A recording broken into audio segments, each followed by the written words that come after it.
मैंने एक बाल्टी पानी कीचड़ में डाली और एक अनंत जल स्रोत मिल गया जो कभी न सूखने वाला है। मैंने यूं ही कुछ बीज बंजर जमीन पर बिखेर दिए और तुरंत ही अनाज का पहाड़ काट लिया। ये दृश्य एक गुजरते हुए लड़के ने देख लिया। उसने सोचा कि मैं कोई दिव्य दूत हूँ जो धरती पर उतरा है, और वह मेरी ओर घुटनों के बल गिरकर अपनी गंभीर रूप से बीमार माँ को बचाने की गुहार लगाने लगा। उसकी मातृभक्ति देखकर मैंने उससे एक गाय तैयार करने को कहा। माइनक्राफ्ट में दूध सब बीमारियां ठीक कर देता है।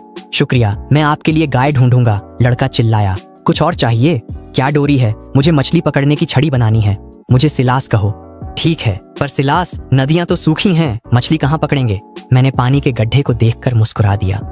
चिंता मत करो, भले ही इसमें मछलियां ना हो, मैं फिर भी उन्हें पकड़ सकता हूँ। मुझसे विदा लेने के बाद लड़का आर्थर दौड़ता हुआ ओक हेवन वापस गया, लेकिन वहां जाकर अपने जैविक पिता जॉन से जबरदस्त पिटाई खा बैठा। तू नालायक, घर के काम में मदद नहीं करता और इधर उधर भागता फिरता है। तुझे पता नहीं तेरी माँ बहुत बीमार है? पिटाई से आर्थर को बहुत अन्याय महसूस हुआ और वह जल्दी से चिल्लाया, मारिए मत पिताजी, मुझे माँ को बचाने का तरीका मिल गया है। आसपास की हवा एकदम ठहर सी गई। तुम्हें किसने बताया? काले जंगल में रहने वाले बड़े भाई ने कहा था। उन्होंने कहा कि अगर हमारे पास एक गाय हो तो माँ की बीमारी का इलाज हो सकता है। अप्रत्याशित रूप से ये खबर सुनकर जॉन उत्साहित नहीं हुए, बल्कि निराशा भरे भाव के साथ नीचे बैठ गए। यह इसलिए है क्योंकि तुम्हारा पिता अयोग्य है और तुम्हारी माँ की बीमारी का इलाज नहीं कर सकता, और अब मैं तुम्हारी भी रक्षा नहीं कर सकता। इस भयंकर अकाल के द्वार में, वीरान जंगल में कोई सामान्य इंसान कैसे रह सकता है? वो पूरी तरह से मान बैठे थे कि मैं एक दुष्ट जादूगर हूँ। आर्थर से ये चीजें मांगना निश्चित ही काले जादू का मूल्य था, और इसका अंतिम उद्देश्य उसके बेटे को खाना ही होगा। जॉन ने अपनी लकड़ी की छड़ी फेंक दी, आर्थर को गले लगाया और फूट फूट कर रोने लगे। तुम्हारा पिता ही बेकार है, तुम घर पर ही रहो, मैं खुद ही मौत के हवाले होने जा रहा हूँ। अगली सुबह जल्दी मैं अपनी पत्तों की बिस्तर से जाग गया। मैंने दोनों हाथों से खाली हवा को पकड़ा। कुल्हाड़ी, आओ। एक पत्थर की कुल्हाड़ी अचानक हवा में प्रकट हो गई। मैंने कुल्हाड़ी घुमाई, हुप हुप, और पागलों की तरह अपने चारों ओर उगे ऊंचे ऊंचे पेड़ों को काटने लगा। लकड़ी इकट्ठा करते ही आर्थर हांफते हुए आया और मुझे रस्सी थमा दी। मेरे धन्यवाद कहने से पहले ही उसके पिता जॉन पीले चेहरे के साथ पीछे आए, हाथों में 2 मुर्गियाओं पकड़े हुए। जॉन पास आते ही घुटनों पर बैठ गया और मुर्गियाओं सिर के ऊपर उठा ली। लॉर्ड सिलास, यह तुच्छ व्यक्ति अपनी जान अपने बेटे की जान के बदले देने को तैयार है। ये मुर्गियां मेरी ओर से आपके लिए बलि और क्षमा याचना के रूप में है। मैं वहीं के वहीं स्तब्ध रह गया। ये क्या हो रहा है? जान के बदले जान बलि? क्या मैं कोई डरावना खलनायक बन गया हूँ? मैंने सिर घुमाकर धीरे से आर्थर से पूछा। तब जाकर मुझे समझ आया, बूढ़ा जॉन मुझे जंगली जादूगर समझता था। मैंने सिर पकड़ लिया। मैं स्टीव, एक सृष्टिकर्ता, जंगली राक्षस समझा जा रहा था। मैंने जॉन को उठाकर साफ किया कि मैं आदमखोर नहीं हूँ। 2 मुर्गियों को घूरते हुए मेरे दिमाग में एक साहसी विचार आया। चूंकि मुर्गियां यहाँ लाई जा चुकी हैं, तो क्यों न एक प्रयोग कर लिया जाए। चाचा जॉन, मुर्गियों को छोड़ दीजिए। जॉन ने पूरी सतर्कता के साथ मुर्गियों को छोड़ दिया। दोनों मुर्गियां अपने पंख फड़फड़ाने लगीं और जमीन पर इधर उधर भागने लगीं। मैं खेत के किनारे तक गया और लापरवाही से 2 नए उगे हुए गेहूं के पौधों को तोड़ दिया। गेहूं पल भर में बीजों में बदल गया और उड़कर मेरे भंडार में आ गया। जैसे ही मैंने गेहूं के बीज निकाले, भागती हुई दोनों मुर्गियों पर मानो पॉज बटन दबा दिया गया हो। उन्होंने मेरे हाथ में रखे बीजों को खाली निगाहों से देखा और छोटे छोटे तेज कदमों से मेरी ओर दौड़ पड़े। लो खाओ। मैंने उन्हें यूं ही बीज खिला दिए। अगले दृश्य ने जॉन और उसके बेटे के विश्व दृष्टिकोण को पूरी तरह से चकनाचूर कर दिया। जैसे ही दोनों मुर्गियों ने बीजों को अपने मुंह में डाला, उनके शरीर अनियंत्रित रूप से एक दूसरे से चिपक गए।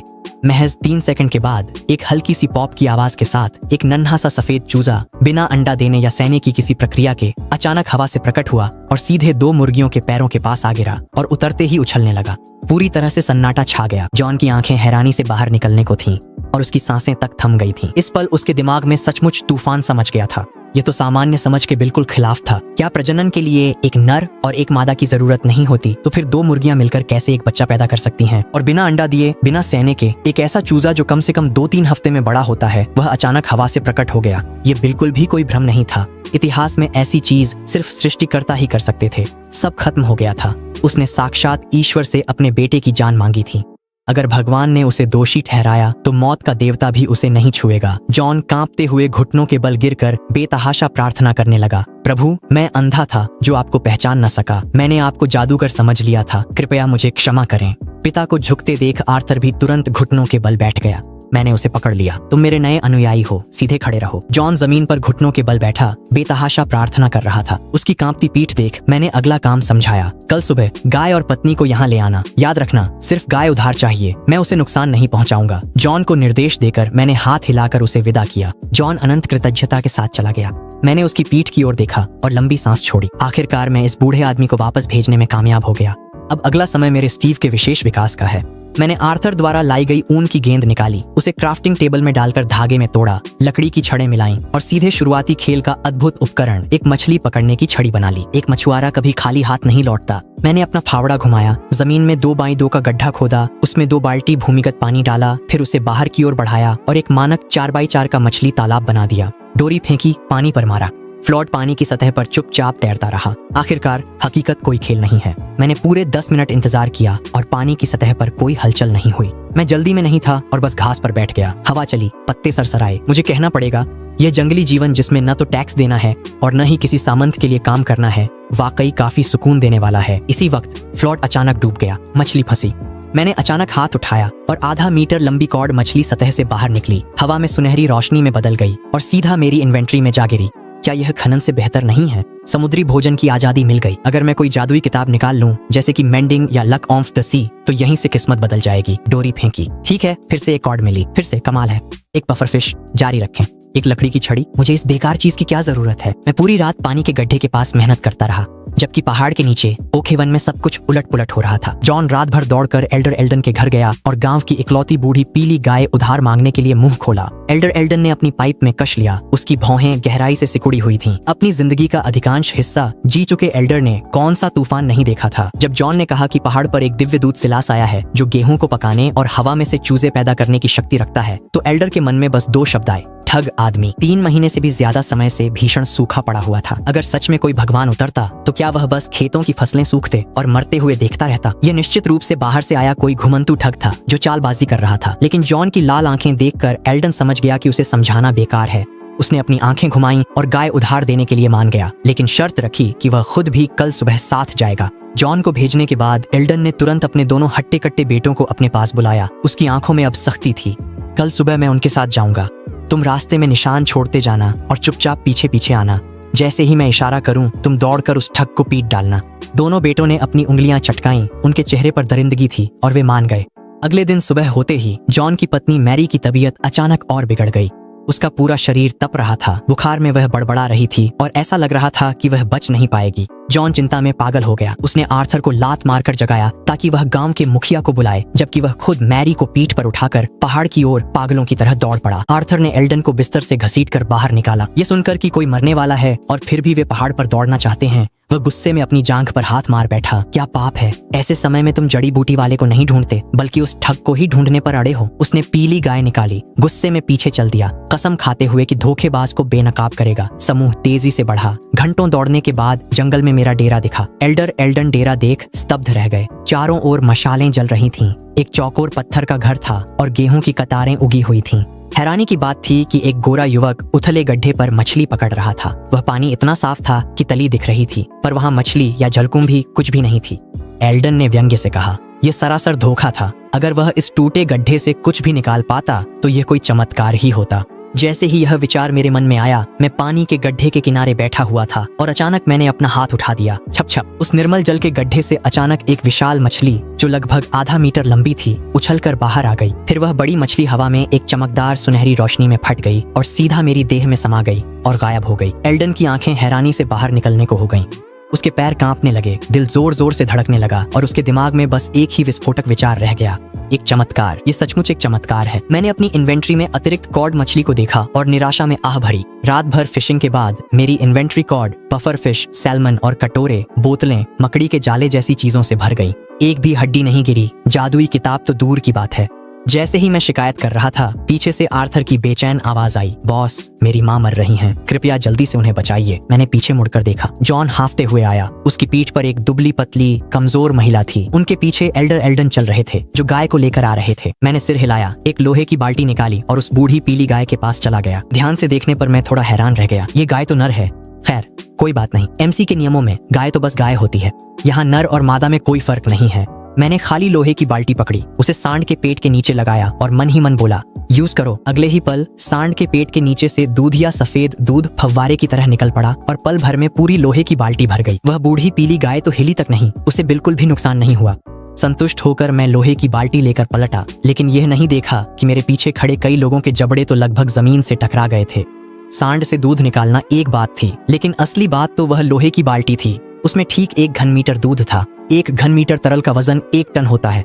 मैंने 1 टन की लोहे की बाल्टी को एक हाथ से ऐसे उठा लिया जैसे कोई लकड़ी का बियर मग उठा रहा हो। आर्थर मेरे बगल में घबरा कर निकल गया और मुझे ऐसे देख रहा था जैसे कोई राक्षस देख रहा हो। अपनी पत्नी को नीचे लिटा दो, वह यह बाल्टी भर दूध पीने के बाद ठीक हो जाएगी। मैंने पास के पत्तों के बिस्तर की ओर इशारा किया। जॉन ने जल्दी से मैरी को सीधा लिटा दिया। उस टन दूध को पकड़े हुए मैं दुविधा में पड़ गया। मैं इसे कैसे पिलाऊं? खेल में, आप इसे खुद ही पी लेते हैं। किसी और को पिलाना पहली बार है। मैंने एक लकड़ी का कटोरा निकाला, उसमें दूध भरा और जॉन से उसे पिलाने को कहा। मैरी ने दूध पी लिया, लेकिन कोई प्रतिक्रिया नहीं हुई। शायद लकड़ी का कटोरा बेकार है, उसे बोतल से सीधे पीना होगा। नहीं, सीधे बाल्टी से ही पीना होगा। आंटी मैरी, अगली बार कोई दिक्कत हो तो बस छोटी उंगली हिला देना। मैरी ने धीरे से सिर हिलाया। मैंने दूध की बाल्टी उसके होठों से लगा दी। फिर एक ऐसा दृश्य दिखा जिसने भौतिकी को चुनौती दी। लोहे की बाल्टी में दूध के लिए मुझे बिल्कुल भी कोण झुकाने की जरूरत नहीं पड़ी। दूध सीधे बाल्टी की दीवार पर चढ़ गया और लगातार मैरी के गले में बहता चला गया। पूरा 1 घन मीटर दूध कुछ ही पलों में उसके सूखे पेट में चला गया। हैरानी की बात है कि उसका पेट बिल्कुल भी फूला नहीं। जैसे ही दूध खत्म हुआ, मैरी के चेहरे पर दर्द का भाव चमत्कारी रूप से गायब हो गया और उसके पीले कागज जैसे गालों पर जल्दी ही गुलाबी रंग लौट आया। उसने अपनी आंखें खोली, मुझे आभार भरी मुस्कान दी, फिर सिर झुकाया और गहरी थकी हुई नींद में चली गई। बिल्कुल सही, दूध सभी नकारात्मक स्थिति प्रभावों को दूर कर देता है, यहाँ तक कि लाइलाज बीमारियां भी एक ही झटके में मिट सकती हैं। इस समय का फायदा उठाकर मैंने ध्यान से उन 2 अन्य लोगों को देखा जो साथ आए थे। बुजुर्ग एल्डन उत्साह से कांप रहे थे और वहाँ एक छोटी लड़की भी थी जो सेम के पौधे जैसी दुबली थी, जॉन के पीछे छुपी हुई थी। वह आर्थर की छोटी बहन लिली थी। इस सूखी सिमट्टी सी लड़की को देखकर मैंने यूं ही अपनी इन्वेंट्री से दर्जन भर से ज्यादा बड़े लाल सेब निकाले और उसके हाथों में थमा दिए। छोटी लड़की चौंक गई और उसका चेहरा शर्म से लाल हो गया। दूध का अच्छा असर देखकर मैंने और बाल्टियां उधार लीं और सबके लिए 1-1 बाल्टी दूध डाल दिया। तुरंत ही सभी के छुपे हुए जख्म और पुरानी बीमारियां पूरी तरह ठीक हो गईं। एल्डन अपने पैरों को मलते हुए खुशी से रोने लगे। उन्होंने झुककर प्रणाम किया और बोले, हे प्रभु, इस तुच्छ व्यक्ति की प्रार्थना सुने और हमारे गांव को बचाने का रास्ता दिखाएं। वह घुटनों के बल गिरने ही वाले थे। मैंने उन्हें ऊपर खींच लिया। वह बूढ़ा मेरे अनंत जलकुंड को घूरता रहा। मैं समझ गया था कि वह क्या कहेंगे। इन दिनों में पानी की कमी जानलेवा है। तुम पानी की भीख मांग रहे हो, है ना? मेरे पीछे आओ। मैं समूह को ओखेवन की ओर ले गया। पूरी रात मछली पकड़ने के बाद मैं लगातार 4 बार लेवल अप हुआ और अब मैं लेवल 8 पर हूँ। मेरी गतिविधि की सीमा सीधे 2187 मीटर तक बढ़ गई है। हम जंगल में 1 किलोमीटर से ज्यादा चले और आखिरकार मैंने सामने अदृश्य हवा की दीवार को छू लिया। आइए यहीं रुकते हैं। मैंने अपनी इन्वेंट्री से एक पानी की बाल्टी निकाली, उसे हवा की दीवार के पास रखा और पानी को जमीन पर डाल दिया। एक जादुई दृश्य घटित हुआ। पानी की धार अचानक हवा में प्रकट हुई, ढलान के दोनों ओर बहती रही, लगातार और कभी न सूखने वाली। एल्डन उस कभी न खत्म होने वाले जलस्रोत को देखकर उसकी आंखें चमक उठीं। वह इतना उत्साहित हो गया कि ठीक से बोल भी नहीं पाया, लेकिन वह बार बार गांव की दिशा में देखता रहा। साफ तौर पर हैरान था कि मैं पानी सीधे गांव में क्यों नहीं डाल देता। मैं भी गांव जाना चाहता हूँ, लेकिन हालात इसकी इजाजत नहीं देते। मैंने एक आह भरी, क्या मेरे स्वामी को कोई कठिनाई है? एल्डन ने सावधानी से पूछा। मैंने मन ही मन सोचा, ये बात तो मुझे कभी न कभी समझानी ही पड़ेगी। क्यों न अभी ही थोड़ा बड़ा बन जाऊं। जैसे ही मैं इस सीमा से बाहर जाऊंगा कोई आपदा आ जाएगी।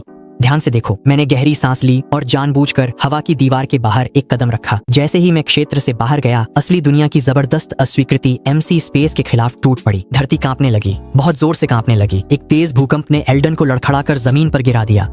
उसे डर के मारे महसूस हुआ कि उसके पैरों के नीचे की जमीन फट रही है। और भी डरावना था आसमान। असंख्य काले दरारें अचानक नीले आसमान में फैल गईं, जो पागलों की तरह पूरे आकाश में एक विशाल मकड़ी के जाले की तरह फैलती चली गईं। पूरा संसार ऐसा लग रहा था मानो अगले ही पल पूरी तरह चकनाचूर हो जाएगा। आसमान गिर रहा है, स्वर्गीय दंड उतर आया है। एल्डन डर से कांप उठा। उसकी पैंट गीली हो गई और वह पीछे रेंगने लगा। आर्थर ने मेरी जांघ पकड़ी और सिसकते हुए बोला, बॉस वापस आओ, सब मर जाएंगे। मैंने जल्दी से अपना पैर पीछे खींचा और एयर वॉल के अंदर लौट गया। कंपन तुरंत रुक गया और आसमान की काली दरारें इतनी तेजी से भर गईं मानो कुछ हुआ ही न हो। मैंने जमीन पर गिरे हुए लोगों की भीड़ की ओर देखा और कंधे उचका दिए। देखा, अगर मैं चला जाऊं तो यही होता है। मेरी शक्ति बहुत ज्यादा है, मृत्युलोक इसे सहन नहीं कर सकता। उस सुबह एल्डर एल्डन लगभग लुढ़कते और रेंगते हुए गांव वापस पहुंचा। घर घुसते ही उसकी रूह जैसे शरीर छोड़ गई। उसने पत्नी की बातें अनसुनी की और पत्नी द्वारा हाथ में पवित्र क्रॉस थमाने पर ही वह होश में आया। दुनिया खत्म नहीं हुई थी। देवता सच में अस्तित्व में है और मृत्युलोक को नष्ट होने से बचाने के लिए उस संत ने खुद को काले जंगल में कैद करना बेहतर समझा। ये सोचकर एल्डन के पूरे शरीर में सिहरन दौड़ गई और मेरे प्रति उसका आदर चरम पर पहुंच गया। तभी उसके 2 हट्टे कट्टे बेटे उत्साहित होकर अपने आत्मरक्षा के लोहे की नोक वाले लकड़ी के डंडे लेकर अंदर दौड़ते हुए आए। पिताजी, हम तैयार हैं, कब चलें उस ठग को पीटने? एल्डन ने डर के मारे 2 मीटर दूर तक अपनी दलियां थूक दी। उसकी पीठ पसीने से भीग गई। वह उछलकर खड़ा हो गया और अपने बड़े बेटे के सिर के पीछे जोरदार थप्पड़ मारा, जिससे वह वहीं आधा चक्कर घूम गया। उसकी पिटाई करोगे? वह तुम्हें अपनी पिटाई करने देगा? वह एक जीवित दिव्य दूत है। जो भी उसकी एक बाल को छुएगा मैं उसकी टांगें तोड़ दूंगा। पिटाई से दोनों बेटे हक्के बक्के रह गए, सिर पकड़कर दुखी नजरों से देखने लगे। क्या आपने ही तो कल रात हमें तैयारी करने को नहीं कहा था? चुप रहो, जाओ और गांव के सभी पुरुषों, महिलाओं और बच्चों को टाउन स्क्वायर में बुलाओ। मुझे एक बहुत बड़ी घोषणा करनी है। बुजुर्ग एल्डन ने अपना सिर काले जंगल की ओर घुमा लिया और बार बार क्रॉस का चिन्ह बनाते हुए प्रार्थना करने लगे। हे प्रभु दूत, हमें क्षमा करें। अज्ञानी निडर होते हैं, अज्ञानी निडर होते हैं। इधर जंगल के कैंप में मैं खाली नजरों से हाल ही में सामने आई नई क्राफ्टिंग रेसिपी को घूर रहा था। अभी अभी क्राफ्टिंग टेबल को देखते हुए मैंने सच में एक नई रेसिपी खोज ली। कैंप फायर, 3 लकड़ियां, 3 छड़ें, एक कोयले का टुकड़ा। मैंने तुरंत यह चीज बनाई और जमीन पर रख दी। एक लौ भड़क उठी और घना धुआं आसमान को चीरता हुआ ऊपर गया। मैंने उसे छूने के लिए हाथ बढ़ाया और सच में जलने जैसा एहसास हुआ। लौ मेरी हथेली पर चढ़ गई।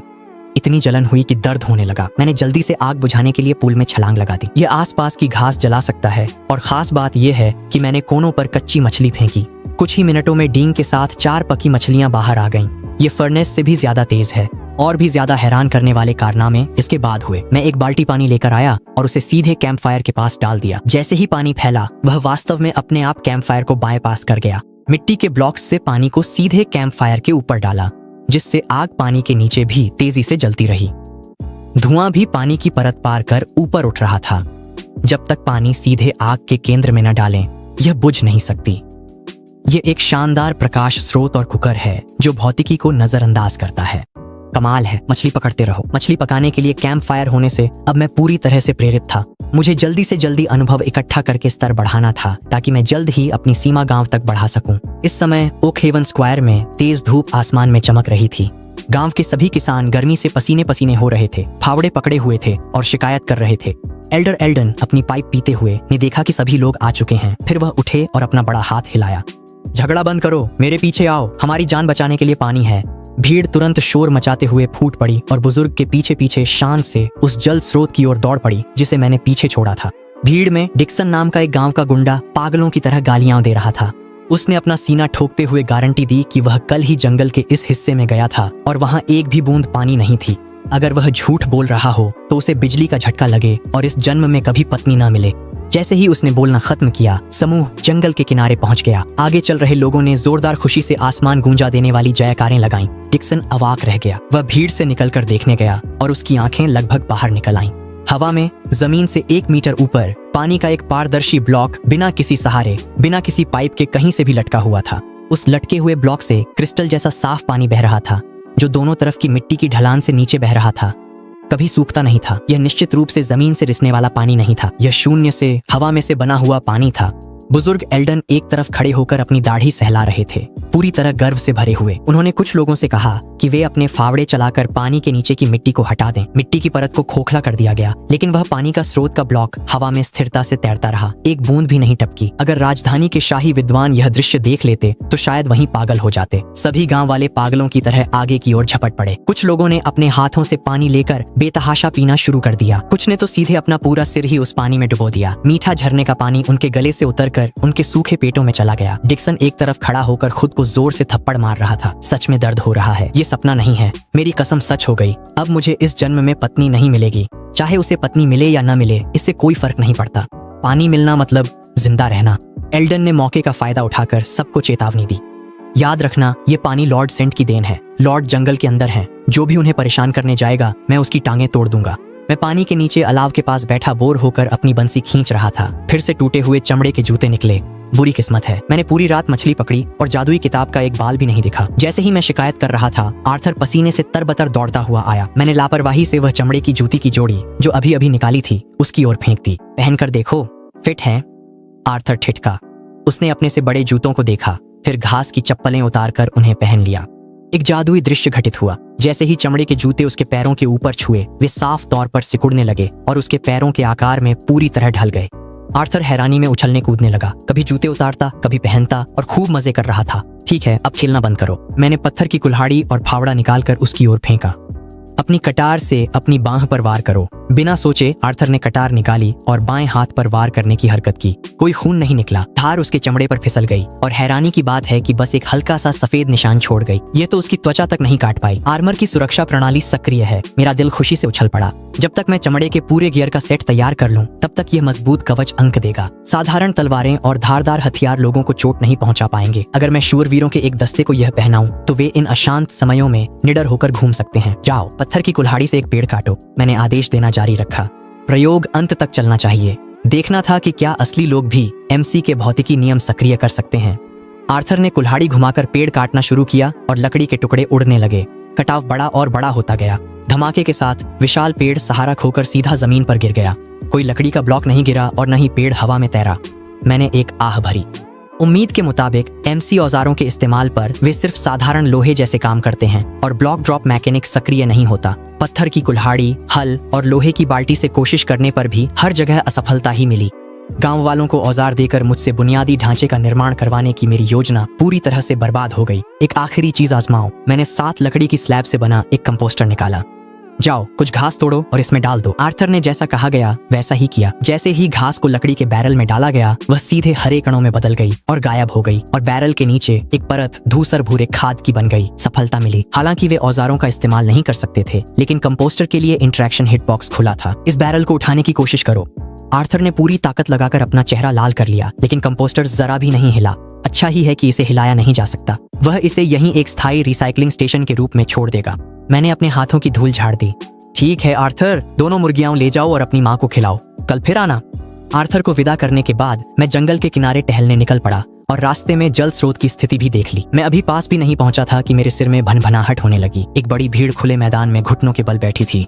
पुरुष, महिलाएं और बच्चे, कुल मिलाकर 54 लोग भूख से मम्मी जैसे दिख रहे थे। केवल हड्डियां और चमड़ी, आंखों के गड्ढे गहरे धंसे हुए। जब हवा चलती तो ऐसा लगता मानो वह इन सबको एक साथ गिरा सकती है। मेरे क्षेत्र की दिशा में मुंह करके उन्होंने कुछ सूखी घास के गट्ठर जलाए जो अनुष्ठानिक धूप की तरह काम कर रहे थे। जमीन पर सूखी हुई जंगली सब्जियों की जड़ें रखी थीं। एक बूढ़ी औरत ने अगुवाई की और पूरा गांव जमीन पर लेट गया, बेतहाशा प्रार्थना करते हुए, बुदबुदाते हुए कुछ बोल रहे थे।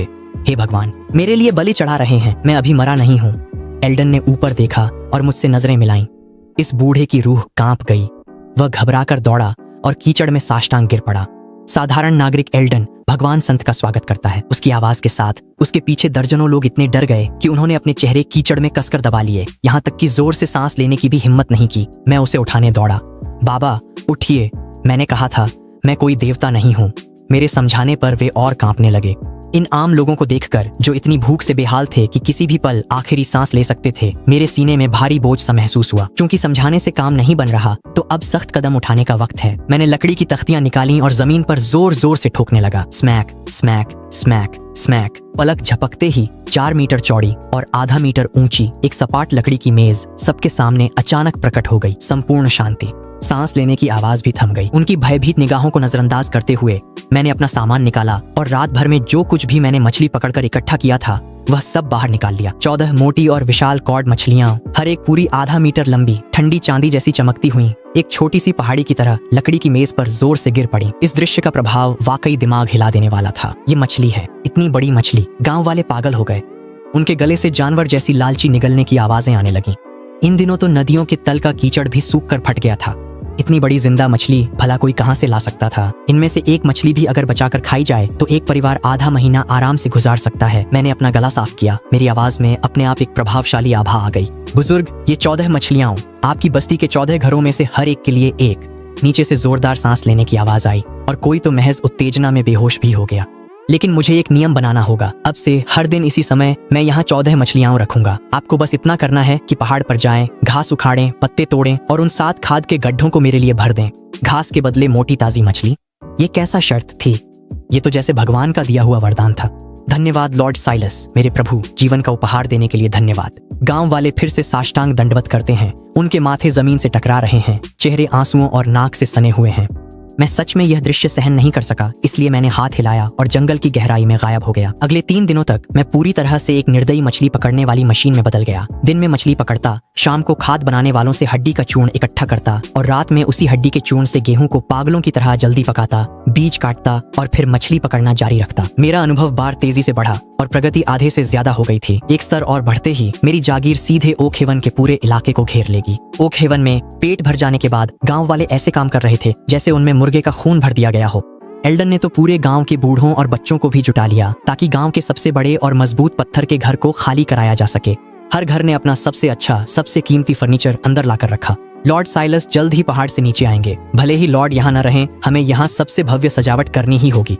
एल्डन आंगन में खड़े होकर पूरी ताकत से आदेश चिल्ला रहे थे। गांव वाले खुशी खुशी सामान इधर उधर कर रहे थे। हर किसी के चेहरे पर सेहतमंद लालिमा चमक रही थी। जैसे ही ओक हेवन शांति में डूबा हुआ था, एक संकट चुपचाप पास आ रहा था। ओक हेवन से 2 मील दूर उनका दुश्मन एशवेल था। पानी और जमीन के लिए दोनों गांवों में सालों से जंग जारी थी। टूटी टांगें और घायल सिर वहां आम थे।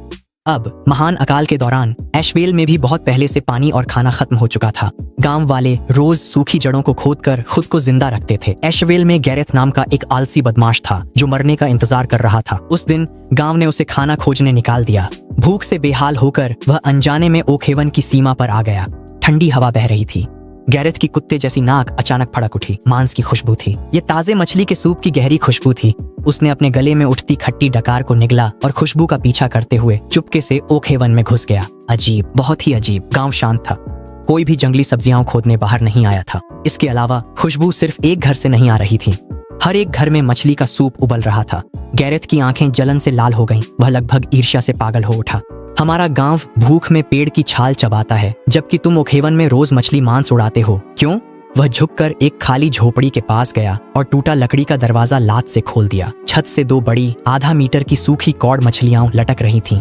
पास ही एक बड़ा मटका साफ और मीठे पानी से भरा था। गैरेथ दौड़ कर गया, लकड़ी का करछुल उठा, 3 कटोरे पानी गटक गया और तृप्ति की डकार ली। इसके बाद वह एक स्टूल पर चढ़ा, छत की बलियों से दोनों बड़ी मछलियां जोर से नोचकर नीचे उतारी और उन्हें अपने सीने से कसकर लगा लिया। मैं तो मालामाल हो गया। ये सब मेरा है। वह दरवाजे से बाहर फिसलने ही वाला था कि अचानक पीछे से एक बच्चे की तेज चीख सुनाई दी। चोर, चोर को पकड़ो! एशवेल के लोग लॉर्ड एमिसरी की मछलियां चुरा रहे हैं। जैसे ही यह आवाज गूंजी, ओक हेवन पूरा का पूरा एकदम उथल पुथल हो गया। दर्जनों तंदुरुस्त जोशीले आदमी अपने कांटे और मछेते उठाकर आंखों में खून की प्यास लिए बाहर दौड़ पड़े। इसे काट डालो! कैसे हिम्मत की इसने लॉर्ड की मछलियां चुरा ली।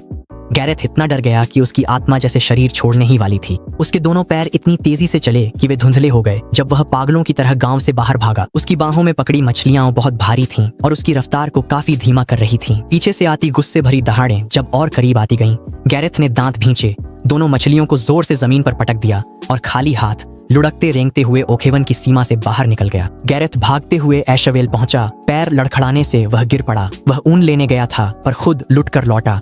उसे मांस का टुकड़ा न मिला और जान जोखिम में डाल दी। वह अपमान न सह सका। उसकी आंखें घूमी और एक तरकीब सोची। अकेले नहीं लड़ सकता, अब गांव वालों के साथ तुम्हें लूटूंगा।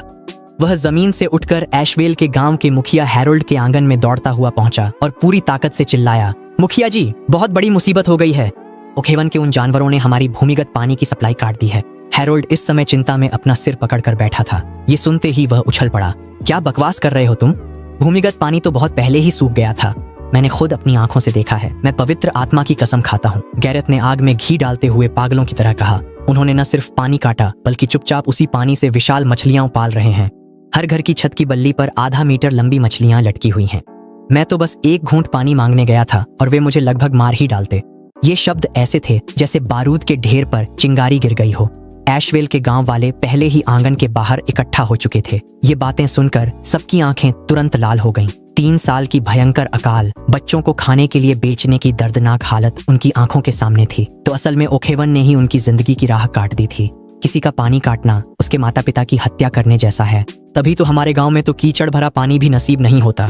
सारा पानी तो उन्होंने जमा कर लिया है। अपने हथियार उठा लो, कल सुबह होते ही हमारा पूरा गांव वहां धावा बोलेगा। पानी की मांग करो, मछली की मांग करो, उनसे खून का बदला लो। एशवेल के ऊपर गुस्से से भरी दहाड़ें गूंज उठीं। दर्जनों भूखे दुबले पतले आदमी अपनी मछेटियां तेज करने और भाले को नुकीला करने लगे। गैरेथ भीड़ के पीछे छिपा हुआ था। उसके होठों पर एक जहरीली मुस्कान तैर रही थी। लड़ो, लड़ाई जितनी दुखद होगी उतना ही अच्छा। जब समय आएगा वह जरूर इस अफरा तफरी का फायदा उठाकर ओकहेवन जाएगा और 10 बड़ी मछलियां छीन लाएगा। इसी बीच कई मील दूर जंगल में मैं अपनी मछली पकड़ने की छड़ी पकड़े हुए था और देख रहा था कि अनुभव पट्टी आखिरकार स्तर 9 की महत्वपूर्ण सीमा को पार कर गई। धड़ाम, हवा की दीवार अचानक बाहर की ओर फैल गई। मेरा क्षेत्र कई गुना बढ़ गया और पूरे ओकहेवन तक फैल गया। मैंने अपनी छड़ी पकड़ी और देखा कि अनुभव पट्टी बढ़ गई है। मैं खड़ा हो गया, जंगल छोड़ने के लिए तैयार। अब मैं इस जंगल से निकल सकता हूँ। स्टीव, आओ। जैसे ही मैंने सामान समेटा और निकलने ही वाला था, ओकहेवन पर खूनी बारिश का तूफान आ गया। सूखे में पानी काटना जीवन छीनने जैसा है। एशवेल भूखा था और बुरी तरह हताश। गांव के पुरुषों ने औजार उठा लिए। दोनों समूह सीमा पर आमने सामने थे, जहां रेत उड़ रही थी, तलवारें और धनुष तने थे और खूनी संघर्ष तय लग रहा था। लेकिन असल में ओकहेवन के लोगों की लड़ने की कोई मंशा ही नहीं थी। उन्होंने सीधे साफ पानी से भरी बाल्टियां उठाईं, उन्हें जोर से जमीन पर पटका और साथ ही आधा मीटर लंबी मोटी मछलियां भी आसानी से सौंप दी। एशवेल के लोग वहीं स्तब्ध रह गए। उनके हथियार लगभग जमीन पर गिर ही पड़े थे। एशवेल के गांव के मुखिया हैरोल्ड अपनी छड़ी पर झुके हुए थे। उनके होंठ कांप रहे थे। एल्डन पास आए और धीरे से एक रहस्य बताया। हैरोल्ड, हमारे पहाड़ पर एक दिव्य दूत रहता है। ये पानी और मछलियां सब प्रभु की देन है। हैरोल्ड की आंखें लगभग बाहर निकल आईं और उन्होंने उसी समय इस बात पर विश्वास कर लिया। संदेह करने की कोई जरूरत नहीं थी। इन दिनों भगवान के अलावा और कौन कभी न खत्म होने वाला बहता पानी पैदा कर सकता है। जैसे ही दोनों गांवों में सुलह हुई, ओकहेवन में आग लग गई। बदमाश गैरेथ ने फायदा उठाकर ओकहेवन में घुसपैठ की और मेरे लिए आरक्षित संत के घर से चोरी करने लगा। हैरोल्ड गुस्से से कांप उठा। उसने तुरंत अपने आदमियों को गैरेथ को बाहर घसीटने और उसे एशवेल से निर्वासित करने का आदेश दिया। इस वीरान जंगल में गांव से निकाला जाना मौत की सजा के बराबर था। गैरेथ ने अपना सिर जमीन पर पटक पटक कर अपना चेहरा खून से भर लिया। अपने माता पिता को पुकारता रहा, लेकिन सब बेकार था। वह पूरी तरह से एक भटकती आत्मा बन गया। बाहरी खतरा खत्म होते ही अंदरूनी विपत्ति आ गई। कुछ क्रूर और दुष्ट बारनों के कर वसूली करने वाले गांव में घुस आए। मुख्य कर वसूली करने वाले के चेहरे पर पूरी तरह से डरावना मांस था। खून से सनी लोहे की तलवार पकड़े हुए उसने अभी अभी पड़ोसी गांव के कुछ बूढ़े किसानों को बेहोश कर दिया था, जो कर नहीं चुका सके थे, और अब उसकी नजर ओकहेवन से खून चूसने पर थी। ओकहेवन के लोग अच्छी तरह से तैयार थे। उन्होंने जमीन से पीली मिट्टी उठाई और अपने चेहरों पर मल ली, ताकि वे कुपोषित और अंतिम सांस लेने के कगार पर दिखें। बुजुर्ग एल्डन ने थोड़ी टूटी फूटी चांदी इकट्ठा की और झुकते झुकते उसे सौंप दी। लालची कर वसूली करने वाले ने एक नजर में ही चालाकी को भांप लिया। उसने एल्डन को धक्का दिया, तलवार निकाली और उस पवित्र पत्थर के घर में घुसने लगा। रास्ते से हट जाओ, जो भी मुझे रोकेगा मारा जाएगा। एल्डन दरवाजे के सामने अडिग खड़ा रहा, 1 इंच भी नहीं हटा। कर वसूली करने वाला पूरी तरह पागल हो गया। उसने अपनी तलवार उठाई और बेरहमी से एल्डन के हाथ पर वार करने के लिए झटका दिया। एक तेज सन्नाटे के साथ आर्थर ने अपनी धनुष निकाली और तीर चलाया, जो सटीकता से लंबी तलवार को भटका गया। कर वसूली करने वाला गुस्से से पागल हो गया। खून से भरी आंखों से घूरते हुए कत्लेआम मचाने को तैयार था। ठीक इसी रोंगटे खड़े कर देने वाले पल में एक चमत्कार घटित हुआ। मेरी स्तर बढ़ाने से तेजी से फैलती हुई सीमा पहाड़ी से नीचे दौड़ती आई और पल भर में पूरे गांव के प्रवेश द्वार को निगल गई। पीली रेत से भरी सूखी मिट्टी पलक झपकते ही टखनों तक फैली पन्ना हरी घास में बदल गई। एक चमत्कार उतर आया है। गांव वाले एक साथ घुटनों के बल गिर पड़े। कर वसूली करने वाले के डर से बाल खड़े हो गए। उसने झटके से सिर घुमाया और उसके पीछे एक विशाल दैत्य, पूरी तरह 3 मीटर ऊंचा, शुद्ध लोहे से बना और हरी बेलों से ढका, चुपचाप खड़ा था। लोहे का गोलेम टाइटन अपनी उपस्थिति दर्ज कराता है। इस विशालकाय दैत्य ने अपनी पत्थर के खंभे जितनी मोटी लोहे की भुजा घुमाई और जैसे किसी मक्खी को हल्के से मारता है, वैसे ही मुख्य कर वसूली करता हवा में उछल गया। हवा में एक वक्र बनाते हुए कीचड़ में जा गिरा और वहीं चारों हाथ पैर आसमान की ओर करके बेहोश हो गया। बाकी 2 सहायक डर के मारे वहीं पर अपने कपड़े गीले कर बैठे। उनके घुटने कमजोर पड़ गए और वे जमीन पर गिर पड़े। सिर जोर से टकराया और चिल्लाते हुए प्रभु से दया की भीख मांगने लगे। लोहे के गोलेम ने उनकी ओर बिल्कुल भी ध्यान नहीं दिया। उसने डरे हुए बच्चे के पास जाकर अपने हाथ से एक लाल पॉपी का फूल जादू से निकालकर उसे थमा दिया। दृश्य बदलता है। मेरी इन्वेंट्री में मछली, लकड़ी, इन्फिनिटी किताब और फ्रॉस्ट वॉकर बूट्स थे। पहाड़ से उतरते हुए मैं गुनगुना रहा था, पर खराब दिशा ज्ञान की वजह से मैं रास्ता भटक गया। सौभाग्यवश मैं पानी के स्रोत पर पानी भर रहे एक एशवेल व्यक्ति से टकरा गया। उसने बड़े उत्साह से मुझे रास्ता दिखाया। रास्ते में पागलों की तरह बढ़ते ऊंचे ऊंचे पेड़ों और घने झाड़ियों को देखकर वह आदमी उत्तेजना से कांप उठा। मेरे करीब आकर गर्व से डींगे मारने लगा। मालिक, इसे देखिए, यह निश्चित रूप से दूध का कमाल है। देखिए, यह घास कितनी जोरों से बढ़ रही है। मैं अपनी हंसी रोकते हुए लगातार सहमति में सिर हिलाता रहा। हाँ, भगवान सचमुच अद्भुत हैं। जब हम ओक हेवन के प्रवेश द्वार पर पहुंचे तो माहौल तुरंत चरम पर पहुंच गया। पूरा गांव कतारबद्ध होकर एक साथ चिल्लाया, स्वागत है लॉर्ड साइलस। रास्ता दिखाने वाले व्यक्ति के दिमाग में जैसे झनझनाहट सी हो गई। उसने अपनी बहंगी फेंक दी और दोनों बाल्टियों का पानी जमीन पर बिखर गया। वह पत्थर की मूर्ति की तरह अकड़ गया। तभी उसे एहसास हुआ कि वह पूरे रास्ते एक जीवित भगवान के सामने डींगे मारता रहा था। मैंने उसकी ओर ध्यान नहीं दिया और बड़े बड़े कदमों से गांव में प्रवेश कर गया। गांव के द्वार पर मैंने लोहे के गोलम और घुटनों के बल बैठे लहूलुहान कर वसूलने वालों को देखा। हवा में पेशाब की तीखी गंध थी। नाक सिकोड़ते हुए मैंने उनसे कहा, तुम मौत से तो बच सकते हो, पर जीवन भर की सजा से नहीं। तुमने बहुत पाप किए हैं और तुम्हारी आत्माएं रसातल में गिरेंगी। अगले जन्म में तुम कीचड़ में लौटने वाले जंगली सुअर ही बनोगे। ये शब्द जैसे ही बोले गए, उनकी घातक शक्ति परमाणु बम के बराबर थी। मध्य युग के लोग अपनी आत्मा पर मृत्यु के बाद लगने वाले श्राप से सबसे अधिक डरते थे। एक कर वसूली करने वाले की आंखें पलट गईं और वह डर के मारे वहीं बेहोश हो गया। दूसरा रोने लगा और जमीन पर गिरकर माफी मांगने लगा। मैंने हंसते हुए झूठ बोला, यह तुम्हारे कर्मों पर निर्भर है। जाओ और अपने बैरन से कह दो कि हम कर नहीं चुका सकते, समझे? सेवक को ऐसा लगा जैसे उसे माफी मिल गई हो। उसने बेहोश कर वसूली करने वाले को उठाया और गांव से बाहर भाग निकला, लुढ़कते और रेंगते हुए। इन मक्खियों को भगाकर मैं मुड़ा और आर्थर से कहा कि मैं घर बनाने की जगह चुनूंगा। मुझे वह पत्थर का घर जो गांव वालों ने मेरे लिए बचा कर रखा था बहुत सीमित लगा। मैं खुद एक बहुमंजिला शानदार विला बनाना चाहता था। ये मामला निपटाने के बाद मैं लोहे के गोलेम के पास चला गया। यह विशाल जीव सिर झुकाकर मुझे पॉपी का गुलदस्ता देने लगा। फूलों की खुशबू हवा में फैल गई। गुलदस्ता लेकर मैंने वफादारी परखी। क्या मारने पर पलटवार करोगे? लोहे के गोलेम ने मजबूती से मना किया। अगर कोई मुझे मारे तो क्या तुम उसे पीटोगे? लोहे के गोलेम ने सिर हिलाया। काम हो गया। ये तो सतह पर सबसे ताकतवर गोल्ड मेडल नाइट है। मैंने उसके पत्थर जैसे सख्त लोहे के सीने पर मुक्का मारा। अब से तुम मेरे साथ रहोगे। मैं तुम्हें टाइटन नाम देता हूँ। मैं मांस खाऊंगा, तुम सूप पियोगे। टाइटन इतना खुश हुआ कि उसकी लोहे की बाहें झंझना उठी और जमीन हिल गई। जब मैं घर के लिए जगह तलाश रहा था, मुखिया का बेटा पियर्स पागलों की तरह चिल्लाता हुआ वहां आ पहुंचा। लॉर्ड साइलस, कुछ गड़बड़ हो गई है। मेरे सिर पर कुछ उग आया है। मैंने ध्यान से देखा और हंसी रोकना मुश्किल हो गया। उसके सिर पर अनपेक्षित रूप से एक चौकोर पारदर्शी पुआल की टोपी रखी थी। गांव वाले ने अपनी पेशा बदलकर किसान का काम अपना लिया था। मैंने अपनी जांघ थपथपाई। जागीर विस्तार से पानी के स्रोत वाले कंपोस्टर ने गांव की व्यवस्था शुरू कर दी। मैंने पत्थर की कुदाल पियर्स को थमाई। इसे लो, जमीन की ओर देखो और मन में उपयोग करो, कहो। पियर्स ने दोनों हाथों से कुदाल को कसकर पकड़ा। घबराहट के कारण उसके पसीने छूट रहे थे। उसने अपनी आंखें बंद कर लीं और बेतहाशा जोर लगाने लगा। तुरंत ही उसके सामने की जमीन एक साफ सुथरे खेत में बदल गई। कैसा महसूस हो रहा है? मैंने पूछा। मेरी थोड़ी सी ताकत खिंच गई, पियर्स ने हाँफते हुए कहा। फिर मैंने उसके हाथ में एक गेहूं का बीज रख दिया। उसने जो देखा था उसकी नकल करते हुए उसने कुशलता से जादुई गेहूं को जमीन में बो दिया। हरे गेहूं के पौधे तुरंत मिट्टी को चीरते हुए बाहर आ गए। कमाल है, अब खाने की समस्या पूरी तरह हल हो गई है। इतने सारे मजदूरों के साथ क्या मुझे अब खाने की कमी की चिंता करनी पड़ेगी? मैंने तुरंत पियर्स से कहा कि वह गांव के सभी लोगों को इकट्ठा करे। मर्द, औरतें और बच्चे सभी खुले मैदान में इकट्ठा हो गए। मैंने हाथ हिलाते ही मिट्टी के गड्ढे में 7 कंपोस्टर की एक कतार लगा दी। लाइन में लगो, एक एक करके गड्ढे में कूदो। मैं तुम्हें नई नौकरी दूंगा और पुआल की टोपी दूंगा। गांव वालों के चेहरे उत्साह से लाल हो गए। यह जादुई गेहूं बोने की पात्रता थी। बूढ़ा किसान ऑन्सवाल्ड सबसे पहले कूदा। एक पुआल की टोपी तुरंत उसके सिर पर आ गई और वह खुशी से वहीं उछल पड़ा। फिर उन्होंने एक एक करके कोशिश की।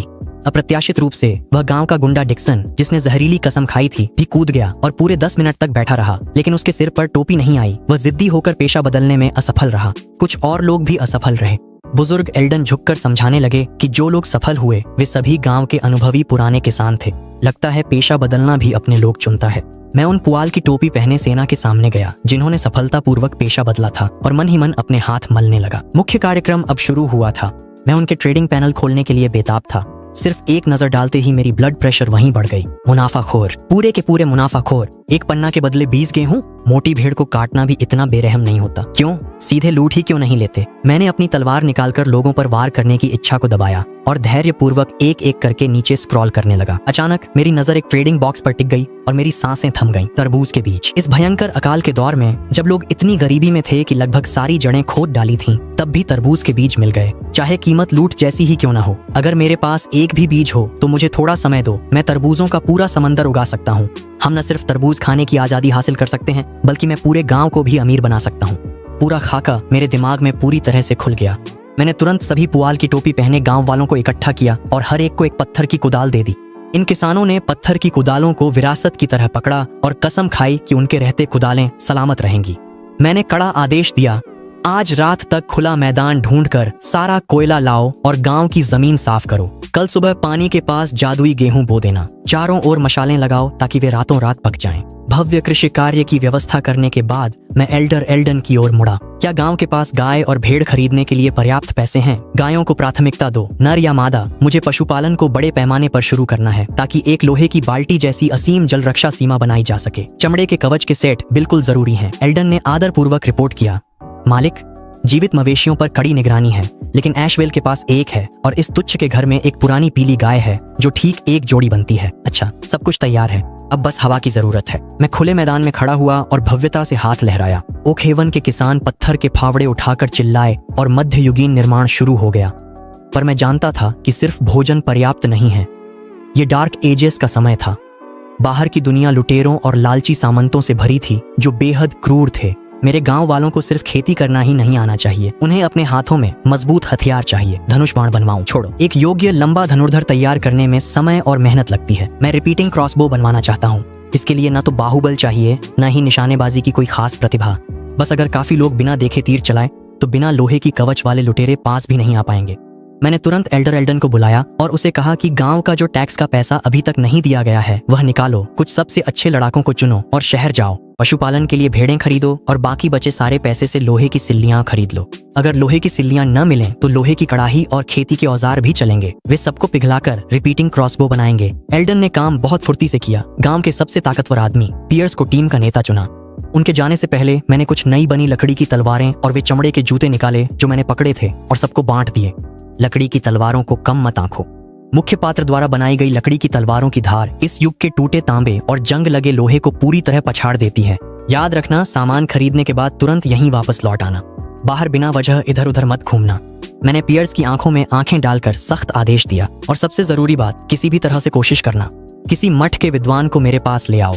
इन अनपढ़ ग्रामीणों को तो यह भी नहीं पता कि वर्तमान राजा कौन है। मैं एक विद्वान चाहता था ताकि बाहरी दुनिया की जानकारी मिल सके और लाइब्रेरियन के जरिए जादुई किताबें खरीदी जा सकें। टीम व्यवस्थित कर मैंने अपने अनुयायी आर्थर को बुलाया और सीधे जंगल की खोज पर निकल पड़ा।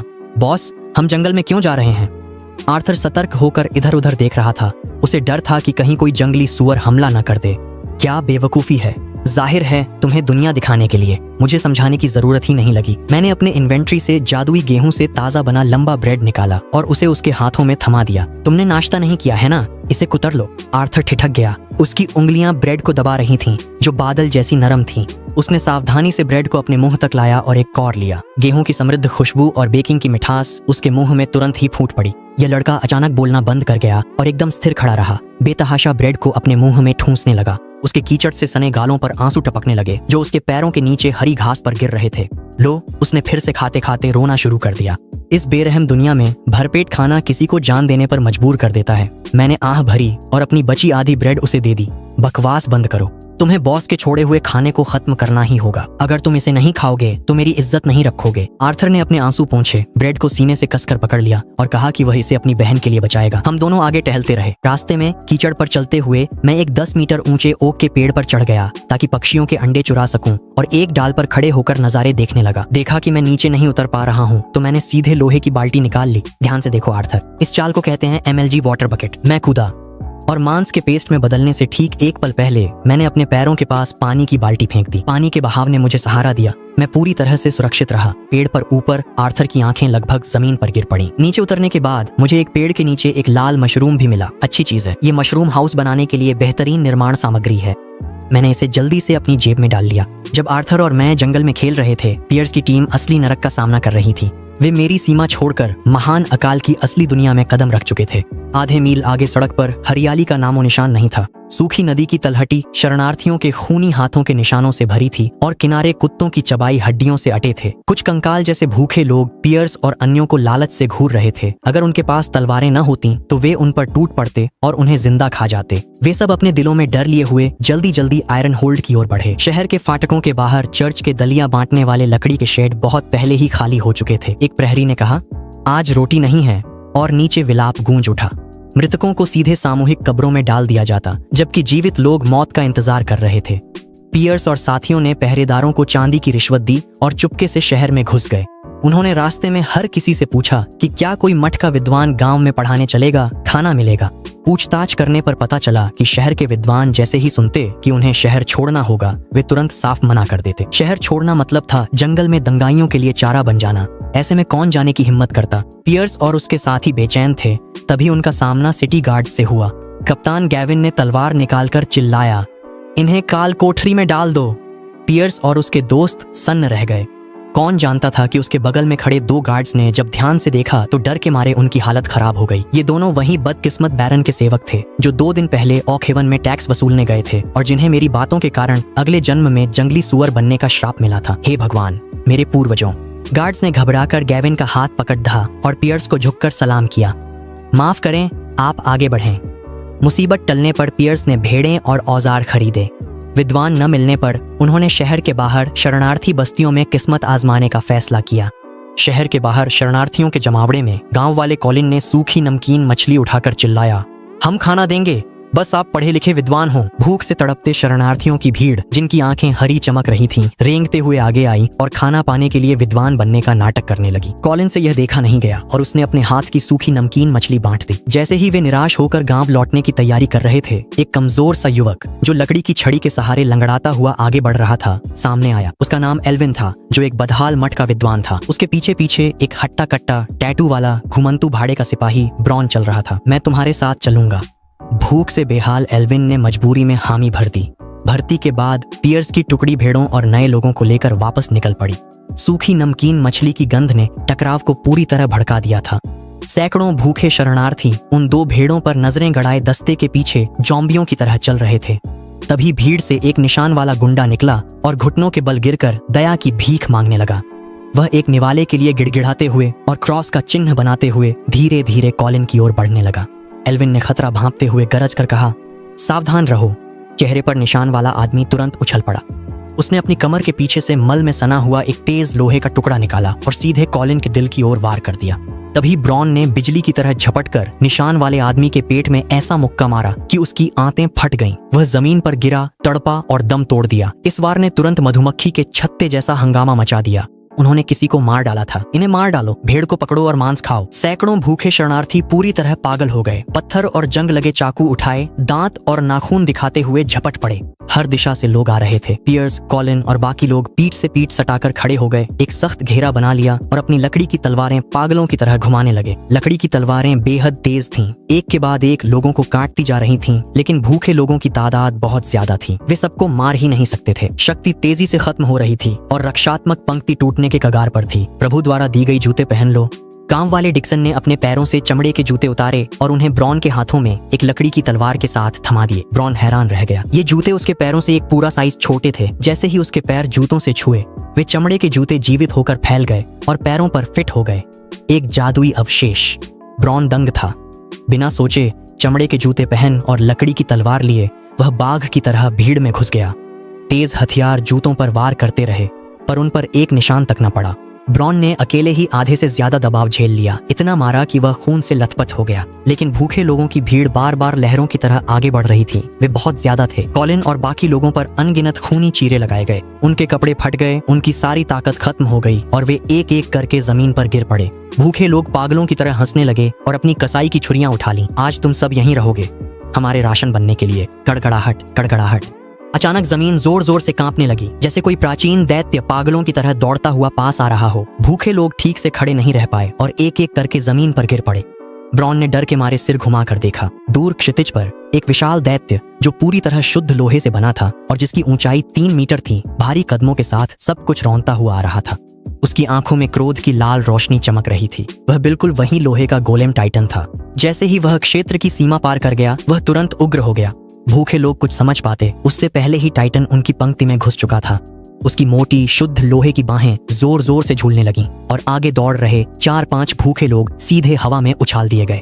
हवा में ही उनकी हड्डियां पूरी तरह चकनाचूर हो गईं और वे फटे पुराने कपड़ों की तरह जमीन पर जोर से गिरे, तुरंत मारे गए। राक्षस है, भागो यहाँ से। भूखे लोगों का साहस टूट गया। वे चीखते हुए चारों ओर भागने लगे, लेकिन टाइटन के सामने भागना सिर्फ एक मजाक था।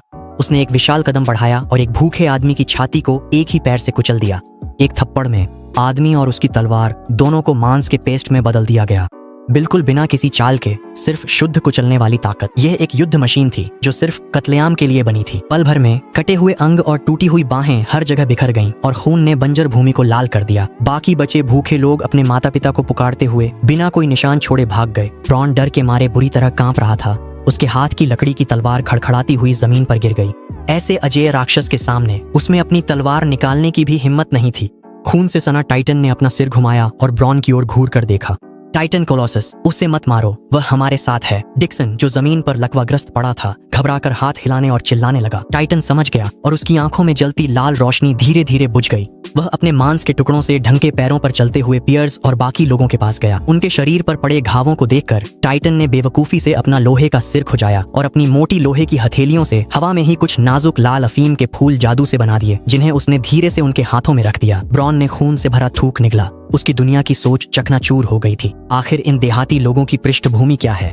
वह जिसे लॉर्ड साइलस कहते हैं, असल में वह कितना भयानक अस्तित्व है। इसी बीच ओक हेवन में मैंने अभी अभी एशवेल के प्रतिनिधि थॉमस का स्वागत किया था और उसके द्वारा लाई गई जिंदा गाय स्वीकार की थी। फिर एल्डर एल्डन के मुंह से मुझे एक बड़ी खबर सुनने को मिली। पड़ोसी कस्बे कैशिन में विद्रोही नेता को बैरन ने इतना मजबूर कर दिया था कि वह कल विद्रोह छेड़ने वाला था। यह महान अकाल के दौरान किसान विद्रोहों की पहली चिंगारी थी। मैंने तुरंत आदेश दिया कि ओक हेवन किसी भी हालत में विद्रोह में शामिल नहीं होगा, बल्कि ईमानदारी से खेती करेगा और विकास करेगा। हमारी छोटी सी ताकत और संसाधनों के साथ, जब हमारे पास एक भी चमड़े का कवच नहीं था, लॉर्ड के नियमित शूरवीरों के साथ हेडन से लड़ना तो सीधा मौत को बुलाना था। बुजुर्ग को विदा करने के बाद मैं आर्थर को बेस के किनारे ले गया ताकि अपनी एमसी बिल्डिंग स्किल्स दिखा सकूं। नंगे हाथों एक विशाल मशरूम हाउस उगाने की तैयारी में। कोई मायसीलियम और कोई पॉटजोल नहीं, मेरे लिए कोई समस्या नहीं। मैंने जमीन में 2 ब्लॉक गहरा गड्ढा खोदा, उसमें कूद गया और अपने सिर के ऊपर मिट्टी के ब्लॉक से खुद को अंदर बंद कर लिया, जिससे पूर्ण अंधकार का वातावरण बन गया। फिर मैंने पैरों के पास ताजा खोदा लाल मशरूम लगाया, बोन मील डाला और क्लिक किया। वूश! एक विशाल मशरूम उग गया जिसने मिट्टी को फाड़ दिया और मुझे अपनी छतरी के अंदर ढक लिया। आर्थर बाहर डर के मारे चिल्लाया। अपने नंगे हाथों से मशरूम की दीवार को खोदते हुए मुझे बाहर निकाल लिया। जब उसने देखा कि यह विशाल मशरूम विला अचानक हवा में प्रकट हो गया है, तो उसका जबड़ा लगभग जमीन पर गिर गया। देखा आर्थर, जब तक मैं चाहूँ मैं हमारे गांव के हर किसान को एक मशरूम हाउस दे सकता हूँ। ये एक मोबाइल किला है। मैंने गर्व से शेखी बघारी और तुरंत आर्थर को एक किसान को बुलाने भेजा जिसने पेशा बदल लिया था ताकि एक परीक्षण किया जा सके। मैं विशाल मशरूम हाउस के सामने खड़ा था, मन ही मन भविष्य के ब्लॉक साम्राज्य का खाका खुशी खुशी बना रहा था। अचानक मेरे पैरों के नीचे से एक भारी कंपन की आवाज आई। टाइटन वापस आ गया था। मैं मुस्कुराते हुए सिर घुमाया। पूरी तरह से लदी खरीदारी टीम का स्वागत करने की तैयारी कर रहा था, लेकिन जब मैंने सामने का दृश्य साफ साफ देखा तो मेरे होंठों पर जमी मुस्कान एकदम से ठिठक गई। 3 मीटर ऊंचा टाइटन, जिसकी लोहे की त्वचा आमतौर पर चिकनी और अभेद्य रहती थी, वह भयानक खरोंचों और गड्ढों से भरी हुई थी और उसके लोहे के हाथों से खून टपक रहा था। तब उसके पीछे पियर्स, कॉलिन, डिक्सन, मेरे अनमोल ग्रामीण, जो अभी अभी पेशा बदलकर तरबूज के बीजों के लिए भी व्यापार कर सकते थे। उनके कपड़े चीर फाड़ कर रिबन जैसे हो गए थे। उनका मांस उधड़ गया था और उनके पूरे शरीर पर तेज हथियारों से काटी गई खूनी दरारें थीं, इतनी गहरी कि हड्डी तक दिख रही थी। सभी एक दूसरे का सहारा लेकर लड़खड़ाते हुए खड़े थे। मेरे ग्रामीणों को पीटा गया था। मेरी ही जमीन पर मेरी सुरक्षा में रहने वाले लोगों को बाहरी लोगों ने खूनी लौकी की तरह काट डाला था। इस दुनिया में आने के बाद से मैं हमेशा चुपचाप विकास करने और बिना वजह हमला न करने के सिद्धांत पर चला था, लेकिन इस पल एक अनियंत्रित हिंसक आभा सीधे मेरे दिमाग में उमड़ पड़ी। मैं गुस्से में था, सच में बहुत गुस्से में। गड़गड़ाहट। आसमान भी जैसे सृष्टिकर्ता के भयानक क्रोध को महसूस कर रहा था। मूल रूप से एकदम साफ और बादल रहित आसमान अचानक बिना किसी चेतावनी के घने काले गरजते तूफानी बादलों से पूरी तरह ढक गया। आसमान अंधेरा हो गया। बिजली की गड़गड़ाहट ने आकाश को चीर दिया, जैसे हजारों विशालकाय ड्रैगन बादलों में गरज रहे हों। मोटी चांदी जैसी बिजली आसमान को चीरती हुई सूखी धरती पर जोरदार तरीके से गिरी।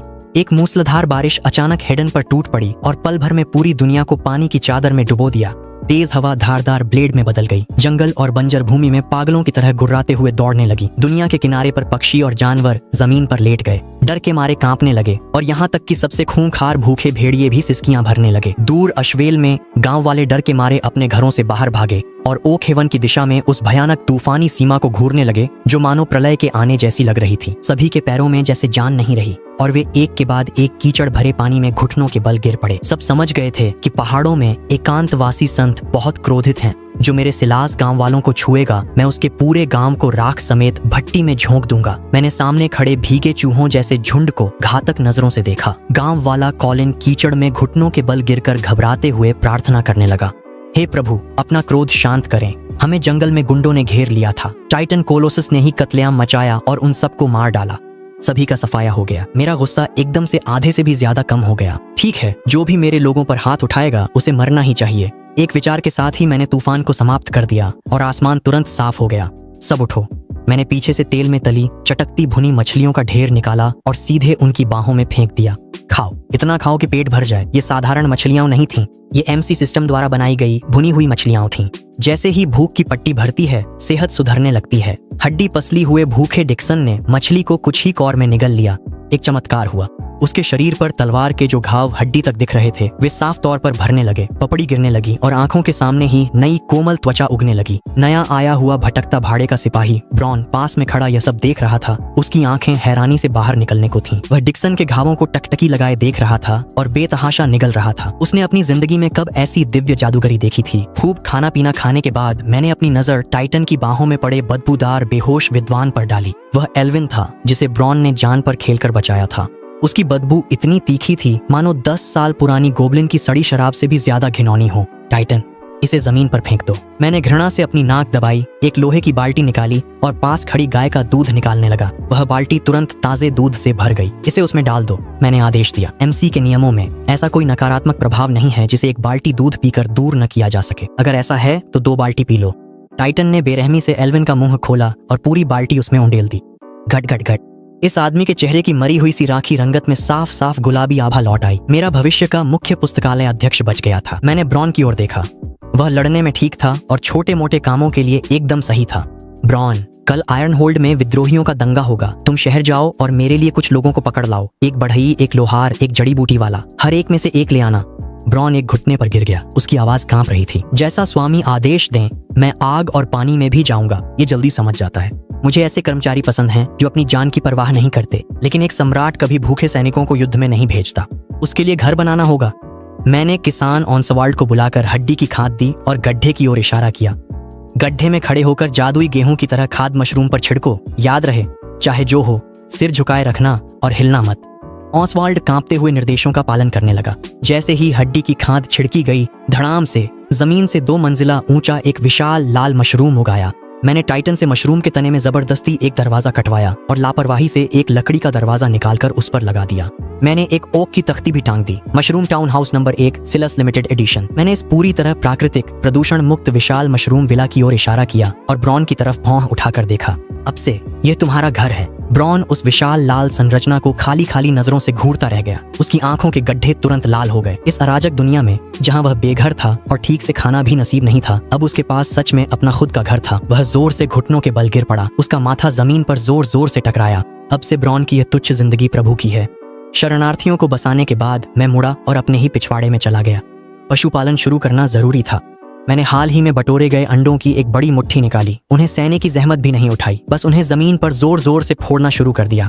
धड़ाम धड़ाम धड़ाम अंडों के छिलके टूट गए और 1 दर्जन से ज्यादा चमकीले पीले चूजे सीधे बाहर निकल आए और इधर उधर दौड़ने लगे। मुख्य विशेषता है शारीरिक बल से जन्म देना, पूरी तरह असली। भेड़ों के बाड़े के पास मैंने लोहे की कैंची निकाली और इकलौती वयस्क भेड़ की ओर निशाना साधा। चटाक चटाक और सफेद ऊन गिरने लगी। मुझे बिस्तर बनाने के लिए बस 1 टुकड़ा ऊन और चाहिए था। मैं पास में खड़े मेमने को घूरता रहा। उसे तेजी से बड़ा करने के लिए बेतहाशा गेहूं खिलाता रहा। जल्दी बड़ा हो जा दोस्त, मैं सोने का इंतजार कर रहा हूँ। पशुओं का काम निपटाने के बाद मैंने ऊपर आसमान की ओर देखा। तारे बेहद चमकीले थे। मैं सोचता हूँ इस दुनिया में गहरा समुद्र और बाहरी अंतरिक्ष कैसे दिखते होंगे। मैंने एक खाली कांच की बोतल निकाली और पास के पानी के तालाब में सिर के बल कूद गया। मैंने बोतल का मुंह अपने मुंह की ओर किया और जोर से खींचा। कोई बुलबुले नहीं। सांस लेना आसान था। एमसी की तकनीकें मुझे कभी धोखा नहीं देती। एक खाली बोतल पानी के नीचे ऑक्सीजन दे सकती है। अगर मैं बाद में ब्लॉक्स बनाकर बाहरी अंतरिक्ष तक चला जाऊं तो क्या मैं एक कांच का गुंबद ले जाऊं तो बच सकता हूं? छोड़ो, कोई बात नहीं, मैं भटक रहा हूं। सबसे पहले मुझे अपने सामने वाले गांव को बड़ा और मजबूत बनाना है। अगले दिन आयरन होल्ड। शहर के बाहर डाकू उग्र थे और भीतर रहने वालों के दिलों में दहशत भर गई थी। वृद्ध वैद्य गिडियन पेड़ के नीचे औषधालय में बैठे मरीजों से भरी सड़कों को उदासी से देख रहे थे। जड़ी बूटियां खत्म थीं। यहाँ गरीबों के पास बस मरने के सिवा कोई रास्ता न था। तभी लेदर आर्मर पहने ब्रॉन तेजी से क्लिनिक में आया। सर, मेरे पास ऐसी दवा है जो मरे हुए को जिंदा कर दे। आपसे निवेदन है कि आप रिटायरमेंट से वापस आएं। गिडियन गुस्से में हंस पड़ा। हड्डियों पर मांस और मुर्दों को जिंदा करना? क्या यह योद्धा मेरा मजाक उड़ा रहा है? बिना बोले ब्रॉन ने खंजर निकाला। उसने बेरहमी से अपनी ही बांह पर हड्डी तक गहरा चीरा लगा लिया। खून तुरंत छिटक कर बाहर निकल आया। तुम पागल हो, गिडियन चिल्लाया और जल्दी से अपने बेटे गेलन को रक्त रोकने वाला पाउडर लाने के लिए बुलाया। ब्रॉन ने बस हाथ हिलाया और अपनी छाती से एक चमकता हुआ लाल सेब निकाल लिया। कर्रंच। उसने सेब का एक बड़ा टुकड़ा लिया और बड़े बड़े कौर में चबाकर निकल गया। अगले ही पल गिडियन की आंखें हैरानी से फटी रह गईं। ब्रॉन की बांह का गहरा घाव खून बहना बंद कर सिकुड़ने और सूखने लगा था। पपड़ी गिरते ही नीचे नई त्वचा दिखी। सन्नाटा छा गया। क्लिनिक में सिर्फ गिडियन की भारी सांसें सुनाई दे रही थीं। उसने ब्रॉन की बांह पकड़ ली, उसे सहलाने लगा और उसकी आंखों से आंसू बहने लगे। चमत्कारी दवा, ये सचमुच चमत्कारी दवा है। सोच भी नहीं सकता था कि ऐसी कोई पवित्र वस्तु इस दुनिया में मौजूद है। गिडियन ने बचा हुआ आधा सेब दुखी मन से देखा और निराशा में अपना सीना पीटने लगा। क्या पाप है? सिर्फ साबित करने के लिए तुमने सच में इसका आधा हिस्सा खा लिया। ब्रॉन ने उसे घूरते हुए आखिरी निर्णायक बात कह दी। अगर मेरे पास हर बीमारी की चमत्कारी दवा हो तो क्या ये ब्लैक डेथ भी मिटा देगी? हाँ। गिडियन घुटनों के बल गिर गया। जो चाहो ले लो, मेरी जान भी हाजिर है। ब्रॉन झुकने से बचने को एक तरफ हट गया। प्रभु ने तुम्हें बुलाया है, अपने परिवार को लाओ और मेरे साथ चलो। प्रभु, वही जो स्वर्ग से हैं। गिडियन का दिमाग झंझना उठा और उसे पूर्ण ज्ञान की प्राप्ति हो गई। एक भगवान के अलावा ऐसा कुछ और कौन कर सकता है? लेकिन टूटते शहर और उमड़ती भीड़ को देख बूढ़े गिडियन ने जाने से मना कर दिया। वह क्लिनिक में गरीबों का इलाज करना चाहते थे, पर उन्होंने गैलन को सपरिवार और शिष्यों संग ब्रॉन के साथ जाने पर मजबूर किया। जैसे ही ये शब्द खत्म हुए, शहर के बाहर युद्ध के नारों की आवाज ने आसमान को हिला दिया। विद्रोही नेता ब्लडहाउंड कैसियन ने दंगाइयों को साथ लेकर शहर के दरवाजे तोड़ दिए। बारन को मारो, अनाज के गोदाम खोलो। सड़कों ने तुरंत ही एक उथल पुथल भरे दलिया के बर्तन का रूप ले लिया। ब्रॉन का समूह लोहे के औजारों से भरी गाड़ियां धकेलते हुए चिकित्सक और लोहारों के एक दल को लेकर अफरा तफरी के बीच शहर के दरवाजों से बाहर निकल गया। जब शहर की रक्षा कर रहे भूखे लोगों ने देखा कि वे टूटी हुई तांबे और जंग लगे लोहे को खींच रहे हैं, तो उन्होंने ध्यान देना भी जरूरी नहीं समझा। वे दौड़ते हुए सीधे मेरे गांव की ओर बढ़ गए। इसी बीच मशरूम हाउस में एल्विन ने अपना धड़कता सिर मलते हुए उनींदी आंखों से देखा। उसकी नजरों के सामने एक बेहद मोटा सिलेंडर था और चारों ओर की दीवारें लाल थीं और छूने में मुलायम लग रही थीं। उसने दरवाजा खोला और बाहर निकला और उसका पूरा शरीर वहीं जम गया। उसके पीछे एक बड़ा 2 मंजिला लाल मशरूम था। दरवाजे की तख्ती पर लिखा था सिलास लिमिटेड एडिशन। बिना जहरीला मशरूम खाए उसे मतिभ्रम कैसे हो रहा था? उसने खुद को जोर से थप्पड़ मारा, जिससे तेज दर्द हुआ। वाकई ये कोई सपना नहीं था। वह सावधानी से गांव की ओर बढ़ा। हर घर की छत के नीचे आधा मीटर लंबी सूखी मछलियां लटक रही थीं। जहां दुनिया में भीषण सूखा, पानी की कमी और लगातार कई सालों से अकाल था, वहां इस गांव में तो खाने से ज्यादा मछली और मांस था।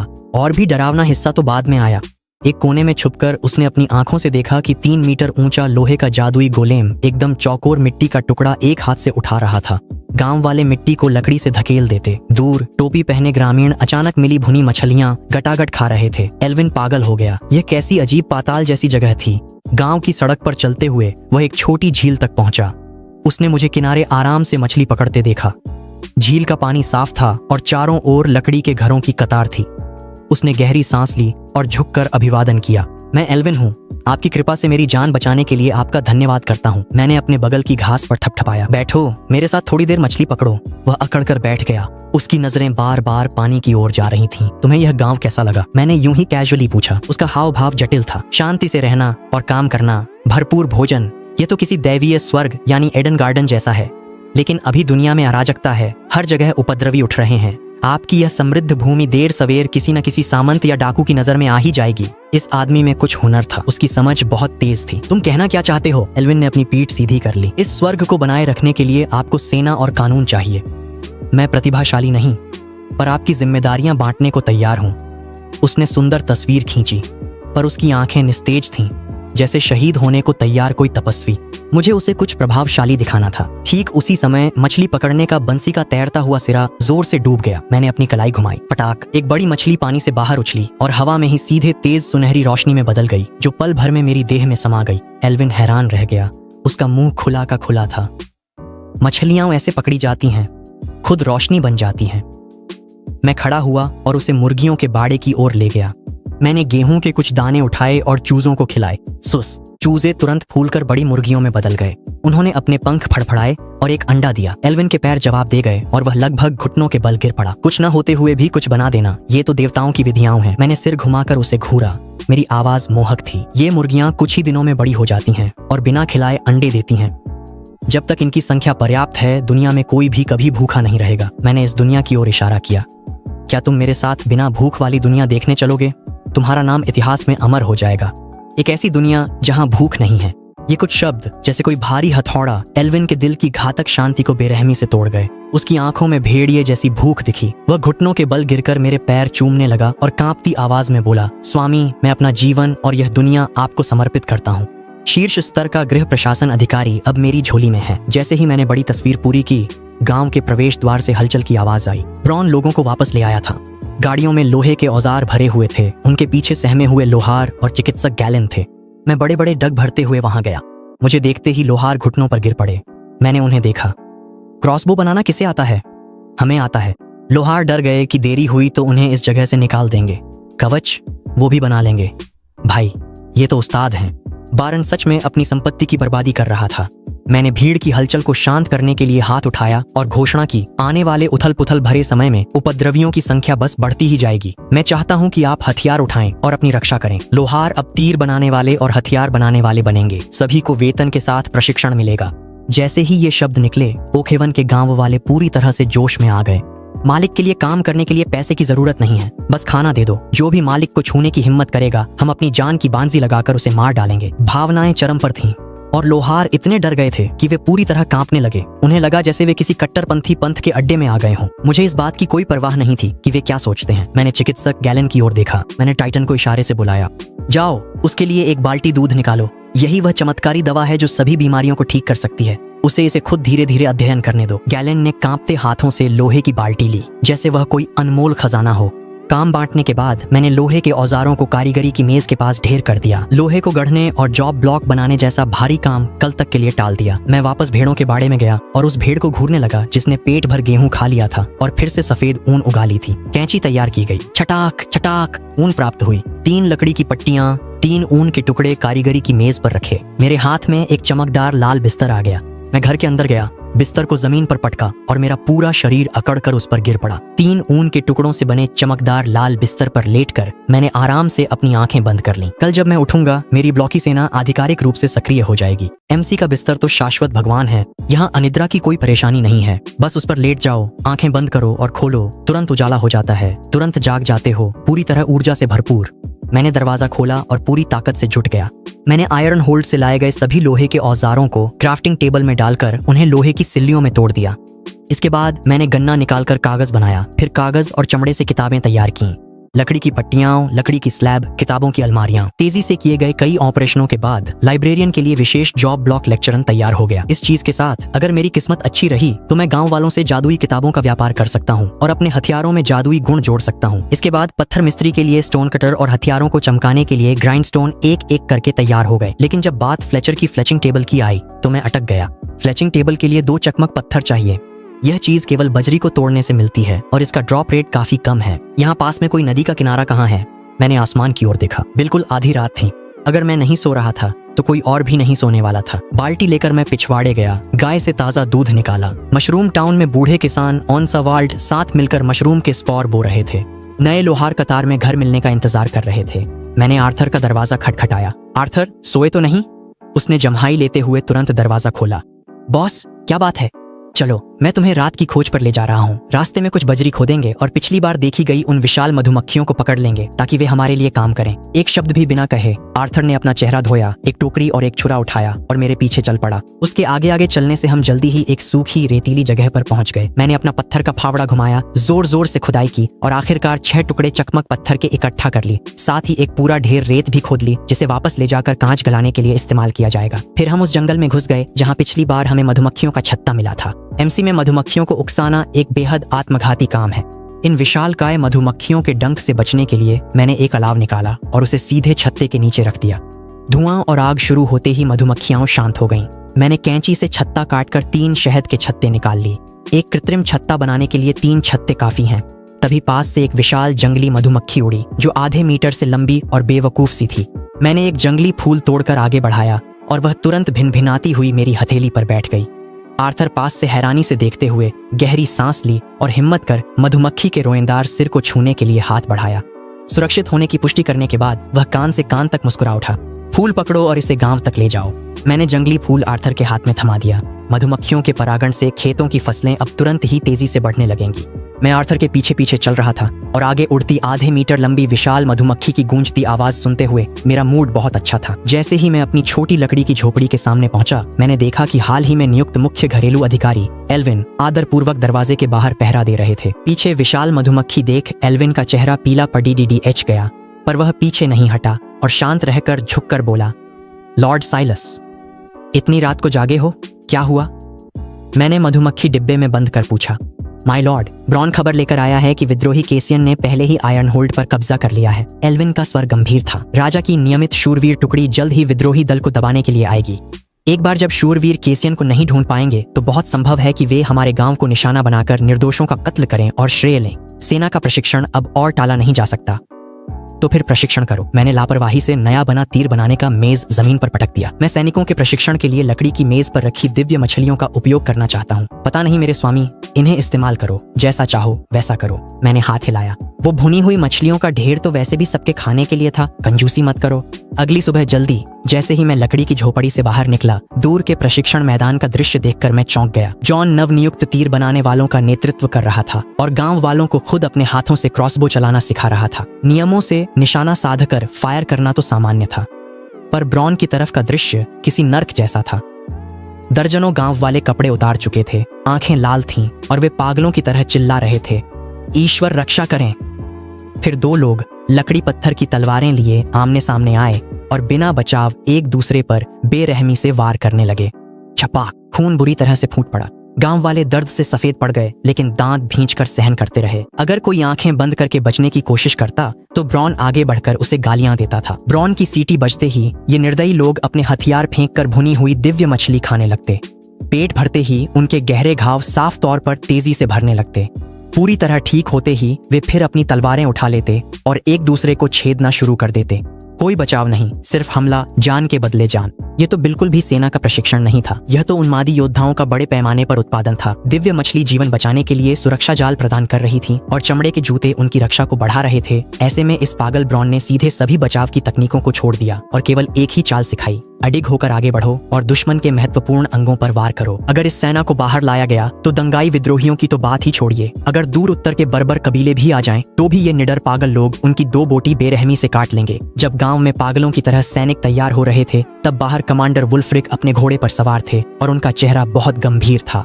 बैरन के आदेश पर विद्रोही केसियन को पकड़ दियाचने में वे पूरी तरह विफल रहे और अब सेना का राशन भी खत्म हो गया था। भीषण गर्मी के इस दिन में प्यास के मारे उनका गला बुरी तरह सूख रहा था।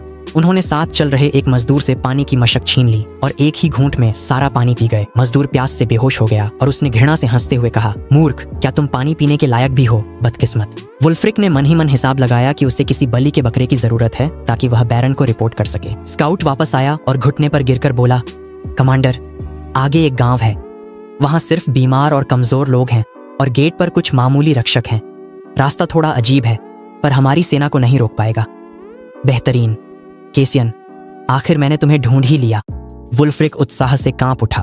किसे परवाह है कि वे शरणार्थी हैं या विद्रोही? जब तक वह इन 100 सिरों को काटकर बैरन के क्षेत्र में वापस ले जाएगा, उसे सर्वोच्च सैन्य सम्मान मिलेगा। पूरी सेना अपना कवच पहन लो। घुड़सवार, मेरे साथ धावा बोलो। किसी को भी जीवित मत छोड़ो। संध्या के समय सूरज पश्चिम में डूब गया। घोड़ों के खुरों की गड़गड़ाहट ने ओकहेवन की शांति को चकनाचूर कर दिया। वुल्फ्रिक ने नेतृत्व किया। दर्जनों भारी घुड़सवारों को साथ लेकर एक काले तूफान की तरह गांव के प्रवेश द्वार की ओर झपट पड़ा। गांव के प्रवेश द्वार पर कतार में खड़े ग्रामीणों को देखकर, जो अपने हथियार भी ठीक से नहीं पकड़ पा रहे थे, उसके होठों पर एक क्रूर मुस्कान तैर गई। गति बढ़ाओ, कुचल दो इन्हें। 30 कदम, 20 कदम, 10 कदम। युद्ध घोड़ों की हिनहिनाहट साफ सुनाई दे रही थी और उड़ती हुई रेत लगभग ग्रामीणों के चेहरों तक पहुंच गई थी। जैसे ही घुड़सवार दल ग्रामीणों को कुचलने ही वाला था, सबसे आगे खड़े दर्जन भर किसान, जो सिर पर पुआल की टोपी पहने थे, बिना घबराए हड्डी का चूर्ण निकालते हैं, उसे अपने पैरों के नीचे गहरे गड्ढों में उगे मशरूमों पर निशाना साधकर धीरे धीरे बिखेर देते हैं। धड़ाम धड़ाम धड़ाम। जमीन से 2 मंजिल ऊंचे दर्जन भर से अधिक विशाल लाल मशरूम अचानक उग आए। विशाल लाल छतरियां तुरंत आपस में जुड़कर एक ठोस परत बन गईं, जिसने घुड़सवारों के हमले के ठीक सामने एक बिल्कुल अभेद्य लाल ऊंची दीवार खड़ी कर दी। वुल्फ्रिक की आंखें फटी रह गईं और उसका आत्मा डर के मारे जैसे उड़ गई। अरे! उसने बेतहाशा लगाम खींची। युद्ध घोड़े ने तीखी हिनहिनाहट की। उसके अगले पैर हवा में उठ गए। घुड़सवारों के हमले की भारी गति के कारण युद्ध घोड़े तुरंत अपना संतुलन खो बैठे और गिर पड़े। धड़ाम धड़ाम धड़ाम। युद्ध घोड़े दीवार से टकरा गए, सवार गिर पड़े और घोड़े भी धराशायी हो गए। हड्डियां टूटने की आवाज और चीखें एक साथ मिल गईं। वुल्फ्रिक को जोर से उछालकर जमीन पर पटक दिया गया।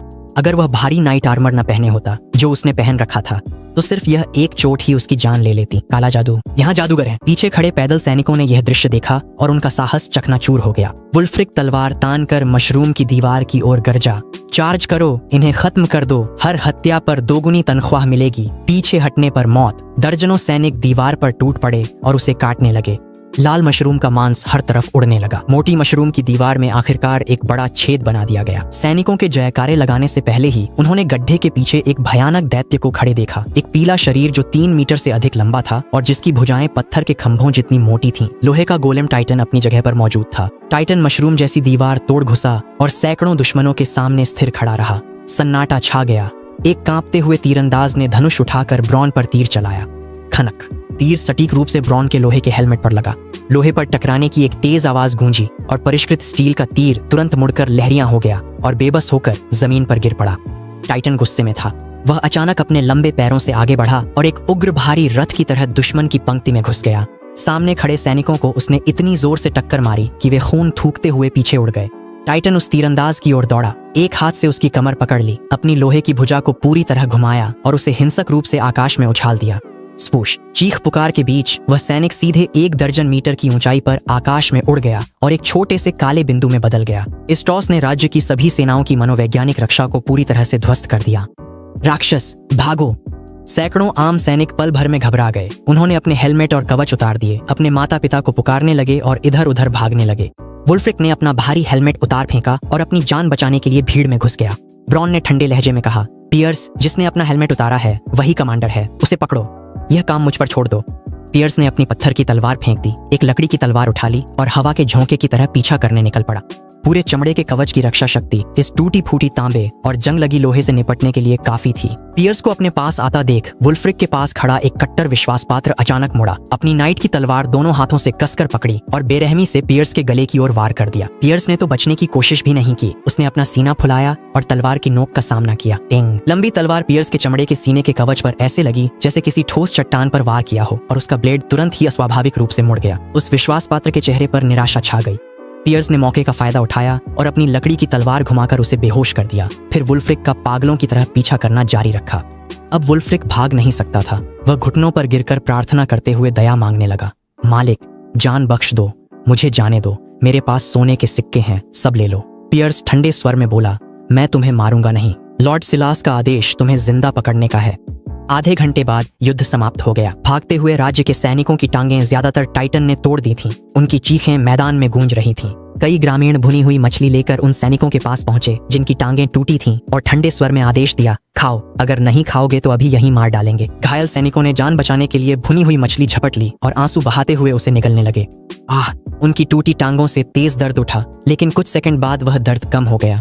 उन्होंने अपनी जांघों को छुआ और टूटी हुई हड्डियां सचमुच चमत्कारिक रूप से पूरी तरह से ठीक हो चुकी थीं। ये अनुभवी राज्य के सैनिक पूरी तरह से स्तब्ध रह गए। टांगें तोड़ना और फिर जादू से उन्हें ठीक कर देना, यह किस तरह का नरक जैसा व्यवहार था। वे आज्ञाकारी होकर अपने हाथ पीठ के पीछे रखकर लंगड़ाते हुए उस काल कोठरी में चले गए जहां उन्हें बंद किया जाना था। इस समय मैं ऊंचे स्थान पर खड़ा था और ठंडे भाव से यह दृश्य देख रहा था। आयरन होल्ड के स्वामी की सेना तो पूरी तरह से अंदर से सड़ चुकी थी। मैंने शहर की दीवार भी नहीं बनाई ताकि तुम्हें उकसा ना दूं, पर तुमने अचानक भारी घुड़सवारों से हमला कर निर्दोषों का कत्ल किया और श्रेय लेने आ गए। जब तुम्हें शरणार्थियों की जान की कीमत नहीं तो मुझे दोष मत देना अगर मैं तुम्हें प्रयोगों में इस्तेमाल करूं। मैंने जल्दी से एक तहखाना खोदा और उसमें लोहे का दरवाजा लगा दिया। ब्रॉन वुल्फ्रिक को लाया। मैंने कपड़े उतारकर मुस्कुराते हुए पूछा, क्या तुम वही मूर्ख हो जिसने घुड़सवारों को मरवाया? वुल्फ्रिक घबराकर मेरे पैरों में गिर पड़ा। लॉर्ड सेंट, जो अनजान है वह दोषी नहीं है, कृपया मेरी जान बख्श दें। चिंता मत करो, मैं तुम्हें मारूंगा नहीं, मैं तो बस एक छोटा सा प्रयोग कर रहा हूँ। मैंने हाथ हिलाया और ब्रॉन ने उन सभी को लोहे के दरवाजों के अंदर धकेल दिया। मैंने लोहे का दरवाजा खोला और सीढ़ियों से नीचे चला गया। तहखाने में अब केवल डर के मारे दांत किटकिटाने की आवाज रह गई थी। मैंने कांच की कोठरी खोली, वुल्फ्रिक को उसकी गर्दन के कवच से पकड़कर उसे काल कोठरी से बाहर खींच लिया। खुले मैदान में मैंने एक पानी की बाल्टी निकाली और उसमें से एक ब्लॉक पानी डाला। फिर मैं एक लकड़ी की पट्टी पर चढ़ गया और कूदता और लगाता रहा। 10 मीटर, 20 मीटर, 100 मीटर। मैंने वुल्फ्रिक को लिया, उसे ऊपर की ओर घसीटते हुए 100 मीटर की ऊंचाई पर 2 बाई 2 की एक छोटी सी लटकती हुई मंच बना दी। वुल्फ्रिक लकड़ी की पट्टियों से बुरी तरह चिपका हुआ था। डर के मारे पेशाब और मल कर बैठा। नाइट कमांडर, आखिरी प्रयोग। मैं ऊंचाई पर था और तेज हवा चल रही थी। नीचे उतरने के लिए पानी में कूदना होगा, सही गिरे तो बच जाओगे, मैं पहले जाता हूँ। कहते ही मैंने लकड़ी को धक्का दिया और मंच से टूटते तारे सा कूद गया। कुछ भी सत्य नहीं है, सब कुछ अनुमत है। वो गिरने की भारहीन अनुभूति ने मेरे शरीर में एड्रेनालिन की लहर दौड़ा दी। नीचे जमीन पर एल्डर एल्डन की पाइप हैरानी में गिर पड़ी। भगवान सिलास आकाश से गिरे। धड़ाम, मैं बिल्कुल सटीक तरीके से पानी के गड्ढे में जा गिरा। पानी हर जगह फैल गया। बिना किसी नुकसान के मैं पानी के गड्ढे से सुरक्षित बच गया और मेरे कपड़े भी नहीं भीगे। 100 मीटर दूर से देख रहे गांव वाले विस्मय में एक लहर की तरह घुटनों पर झुक गए और दंडवत प्रणाम किया। आर्थर हाँफते हुए मेरी ओर दौड़ा। मैं मुस्कुराया, उसके कंधे पर थपकी दी और आसमान में लटकी हुई लकड़ी की पट्टियों की ओर इशारा किया। आर्थर, मजा आया, अगली बार मैं तुम्हें भी उड़ाने ले चलूंगा। मैंने अपने सिर से पानी की बूंदें झाड़ी। चारों ओर घुटनों के बल बैठे गांव वालों को देखा और खुद को बेहद रोमांचित महसूस किया। आर्थर हाँफता हुआ दौड़ता आया। उसकी आंखें लगभग बाहर निकलने को थीं। मैंने उसके कंधे पर थपकी दी, उसे जल्दी से देखने वाले गांव वालों को हटाने के लिए कहा, जबकि मैं मुड़कर वापस कालकोठरी में चला गया। लोहे का दरवाजा खुल गया। अंदर आयरन होल्ड के बंदी सैनिकों का समूह पूरी तरह कांप उठा और डर के मारे कोने में सिमट गया। मुझे पूरी तरह सुरक्षित अकेले अंदर आते देख वे सभी अपने दिल में अच्छी तरह समझ गए कि उनका दबंग नाइट कमांडर शायद अब बच नहीं सकता। मैंने अपनी इन्वेंट्री से कुछ लकड़ी की तलवारें निकाली और उन्हें जमीन पर फेंक दिया, जिससे टनटनाहट की आवाज आई। तुम आगे आओ। मैंने बिना सोचे समझे एक पीले चेहरे पर निशान वाले पैदल सैनिक की ओर इशारा किया। पीले चेहरे वाले पैदल सैनिक की आंखें उलट गईं और वह लगभग बेहोश ही हो गया। पास खड़े लोगों ने तुरंत उसकी नाक के नीचे दबाकर उसे होश में लाया। कोई तलवार उठाने की हिम्मत नहीं कर सका। पैदल सैनिक कांपते हुए रेंग कर आया और सिर झुकाने लगा। लॉर्ड साइलस, मुझे मार दें, मैं यह नहीं कर सकता। बकवास बंद करो, मैं चिल्लाया। तलवार उठाओ और मुझे घोंप दो। सैनिक डर गया, पर उसे पता था कि विरोध का अंजाम बुरा होगा। उसने आंखें मूंद कर लकड़ी की तलवार पकड़ी और उसे मेरी छाती में घोंप दिया। घोंपने के बाद उसने तुरंत तलवार छोड़ दी। लुढ़क कर वापस कोने में जा पहुंचा। बेतहाशा क्रॉस बनाते हुए प्रार्थना करने लगा। मैंने बिना किसी भाव के लकड़ी की तलवार बाहर निकाल ली। घाव से लाल पिक्सल के चौकोर झुंड निकल आए। मैंने नीचे झुककर अपनी हेल्थ बार देखी, उसमें से 2 बार कम हो गए थे। लकड़ी की तलवार का डैमेज 4 पॉइंट है, जो ठीक 2 दिलों के बराबर है। डैमेज की गणना सामान्य है। तुम पत्थर की तलवार लो और मुझे घोंप दो। मैंने अगले व्यक्ति की ओर इशारा किया। दूसरे व्यक्ति ने मुझे पत्थर की तलवार से घोंपा, जिससे 2 और आधा बार कम हो गया। मैंने मूल रूप से डैमेज स्केलिंग समझ ली थी। अब अगला और अंतिम परीक्षण चरण है। मैंने एक लाल सेब निकाला और एक काट लिया। मेरी भूख की बार तुरंत भर गई और मेरी हेल्थ बार भी तेजी से पूरी तरह से ठीक हो गई। तुम तीनों अपने अपने हथियार लो और एक साथ मुझे घोंप दो, जल्दी करो। तीनों ने बेतहाशा अपनी तलवारें उठाईं और एक साथ मेरे शरीर में घोंप दी। पहली तलवार चुभी, हेल्थ बार कम हो गई। इसके तुरंत बाद दूसरी और तीसरी तलवारें भी चुभी, लेकिन मेरी हेल्थ बार में जरा भी फर्क नहीं पड़ा। मेरा अंदाजा सही था। Invincibility frames. एमसी की मैकेनिक्स में डैमेज लेने के बाद आधे सेकंड के लिए खिलाड़ी पूरी तरह से अजेय हो जाता है और उस दौरान उसे किसी भी तरह का अगला नुकसान नहीं पहुंचता। इस फीचर के साथ अगर भविष्य में मुझे हजारों की सेना का सामना करना पड़े जो एक साथ 10,000 तीर चलाए, तब भी मुझे तुरंत मर जाने की चिंता नहीं करनी पड़ेगी। लॉर्ड साइलस को चोट पहुंचाने की तुम्हारी हिम्मत कैसे हुई? तभी बाहर से एक दहाड़ सुनाई दी और नीली आंखों वाला ब्रॉन तलवार लिए सांड की तरह अंदर घुसा ताकि उन सैनिकों को खत्म कर सके। संत को उसके सामने ही छुरा घोंपने की हिम्मत, इसे कैसे बर्दाश्त किया जा सकता है? ब्रॉन, रुको। मैंने उसे रोकने की कोशिश की। ब्रॉन ने अचानक ब्रेक लगाए और गिर पड़ा। लुढ़कते हुए मेरे पास आया। उसकी आंखें लाल थीं। माय लॉर्ड, आप ठीक हैं? मैंने ही इन्हें छुरा घोंपने को कहा, बस एक जादुई प्रयोग था। मैंने हाथ हिलाया। ब्रॉन ने तीनों लकवाग्रस्त कैदियों को गुस्से से घूरा। तीनों ने तो पहले ही अपनी आंखें बंद कर ली थीं, मौत का इंतजार करते हुए शायद मन ही मन गालियां दे रहे थे। अगर मारना ही है तो मार दो, इस शैतानी अनुष्ठान में फंसाने का क्या मतलब है? कालकोठरी से बाहर निकलते ही घरेलू अधिकारी एल्विन दरवाजे पर एक पार्चमेंट की सूची लेकर मेरा इंतजार कर रहे थे। लॉर्ड साइलस, सारा अतिरिक्त गेहूं गोदाम में जमा कर दिया गया है। उन्होंने आदरपूर्वक सूची मुझे सौंप दी। मैंने अनाज के गोदाम की ओर देखा और ठिठक गया। तहखाना पूरी तरह से भरा हुआ था। हर जगह सुनहरे गेहूं की बालियां ही बालियां थीं। अभी तो कुछ ही दिन हुए हैं। इतना सारा अनाज हमारे पास अचानक कैसे आ गया? ये सब किस प्रतिशत कर पर इकट्ठा किया गया है? मैंने भौहें सिकोड़कर पूछा। एल्विन ने सावधानी से जवाब दिया, 90%। अगर मेरे स्वामी संतुष्ट नहीं है तो हम तुरंत जाकर बाकी आधा प्रतिशत भी पूरा कर देंगे। कितना? 90%। ये किस तरह के अत्याचारी का नरक जैसा करदर है? मैं तो सीधे ही चुप हो गया। बहुत ज्यादा है। मैंने हाथ हिला दिया। अब से बस 60% ही लिया जाए। बाकी अनाज गांव वालों के लिए छोड़ दो। क्या सिर्फ पेट भर खाना काफी है? क्या उन्हें नए कपड़े और शहर से सामान खरीदने के लिए कुछ बचत नहीं मिलनी चाहिए? एल्विन ने हैरान होकर सिर उठाया। अकाल के इस दौर में, जब राजा के करों के कारण किसान बच्चों को बेच रहे हैं, मेरा 60% कर लेना ही उन्हें लगता है कि मैं उनका रक्षक हूँ। मैंने उसकी हैरानी को नजरअंदाज किया और गोदाम का सारा गेहूं अपनी अनंत इन्वेंट्री में भर लिया ताकि नौकरी बदल चुके किसानों से एमराल्ड का व्यापार कर सकूं।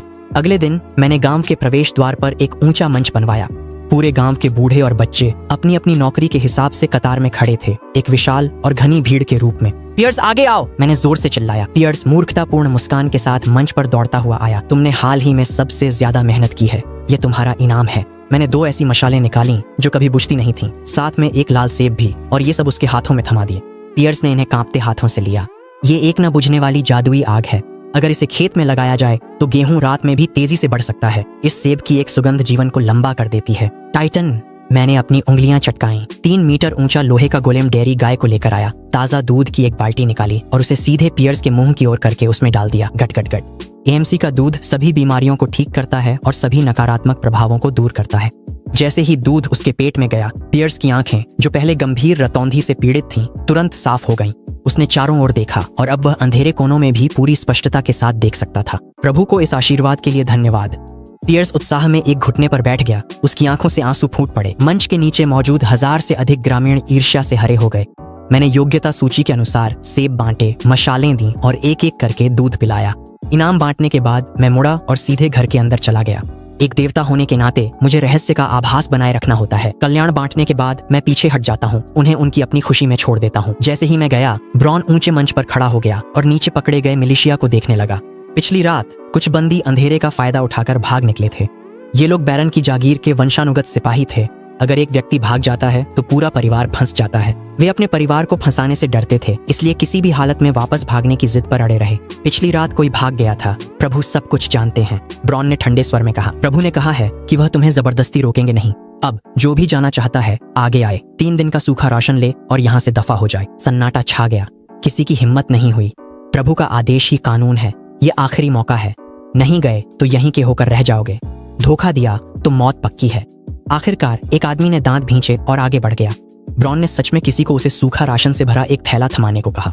वह आदमी घुटनों के बल गिर पड़ा, मेरे घर की ओर 3 बार सिर झुकाकर प्रणाम किया, फिर मुड़ा और जंगल में घुस गया। पहले के बाद दूसरा भी आगे आया। जल्द ही आधे लोग चले गए। बाकी बचे बंदी अपने हाथों में सूखा राशन देखकर, फिर गांव में मौजूद अनगिनत दिव्य मछलियों और साफ पानी को देखकर दांत भींचकर वहीं जमे रहे। राज्य में तो खाने के लिए भी पर्याप्त भोजन नहीं था और कई परिवार तो पहले ही भूख से मर चुके थे।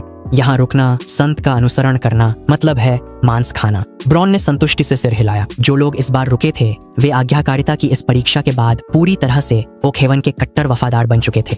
जैसे ही ओखेवन पागलों की तरह सैनिक तैयार कर रहा था और अनाज जमा कर रहा था, गांव से 20 मील से भी कम दूरी पर बंजर भूमि पर 1000 लुटेरों की सेना टिड्डियों के झुंड की तरह चली आ रही थी। इस दल का नेता कैसियन था, जिसे ग्रिफिन के नाम से जाना जाता था। इस समूह को विद्रोही सेना कहना भी उचित नहीं था। वे तो बस इंसानों को मारने और उनका मांस खाने वाले जानवरों का झुंड थे। कैसियन ने हाल ही में पकड़े गए तंदुरुस्त पुरुषों को अपनी वफादारी की शपथ के तौर पर अपने ही जैविक पिता का गला चाकू से काटने के लिए मजबूर किया। अकाल में वे बंदियों को 2 पैरों वाली भेड़ कहकर सैनिक राशन की तरह खाते थे।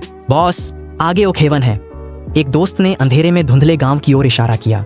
कैसियन के चेहरे पर भारी गुस्सा था। उन शरणार्थी भेड़ों को ढाल बनाकर मोर्चे पर भेजो।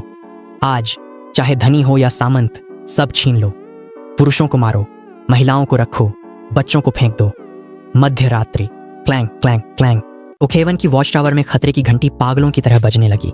गांव वाले तहखाने में शरण लेने का अभ्यास कर रहे थे। लोहे का कवच पहने मैं नए बने 3 मीटर ऊंचे मिट्टी के किले गांव के प्रवेश द्वार की दीवार तक तेज कदमों से गया। दीवार के बाहर मशालों ने आसमान को रोशन कर दिया था। लुटेरों की घनी भीड़ निहत्थे, बूढ़े, कमजोर, बीमार और अपंग लोगों को हाँकते हुए मिट्टी की दीवार की ओर बढ़ रही थी। वे जीवित इंसानों को ढाल की तरह इस्तेमाल कर रहे थे, कदम दर कदम और करीब आते हुए।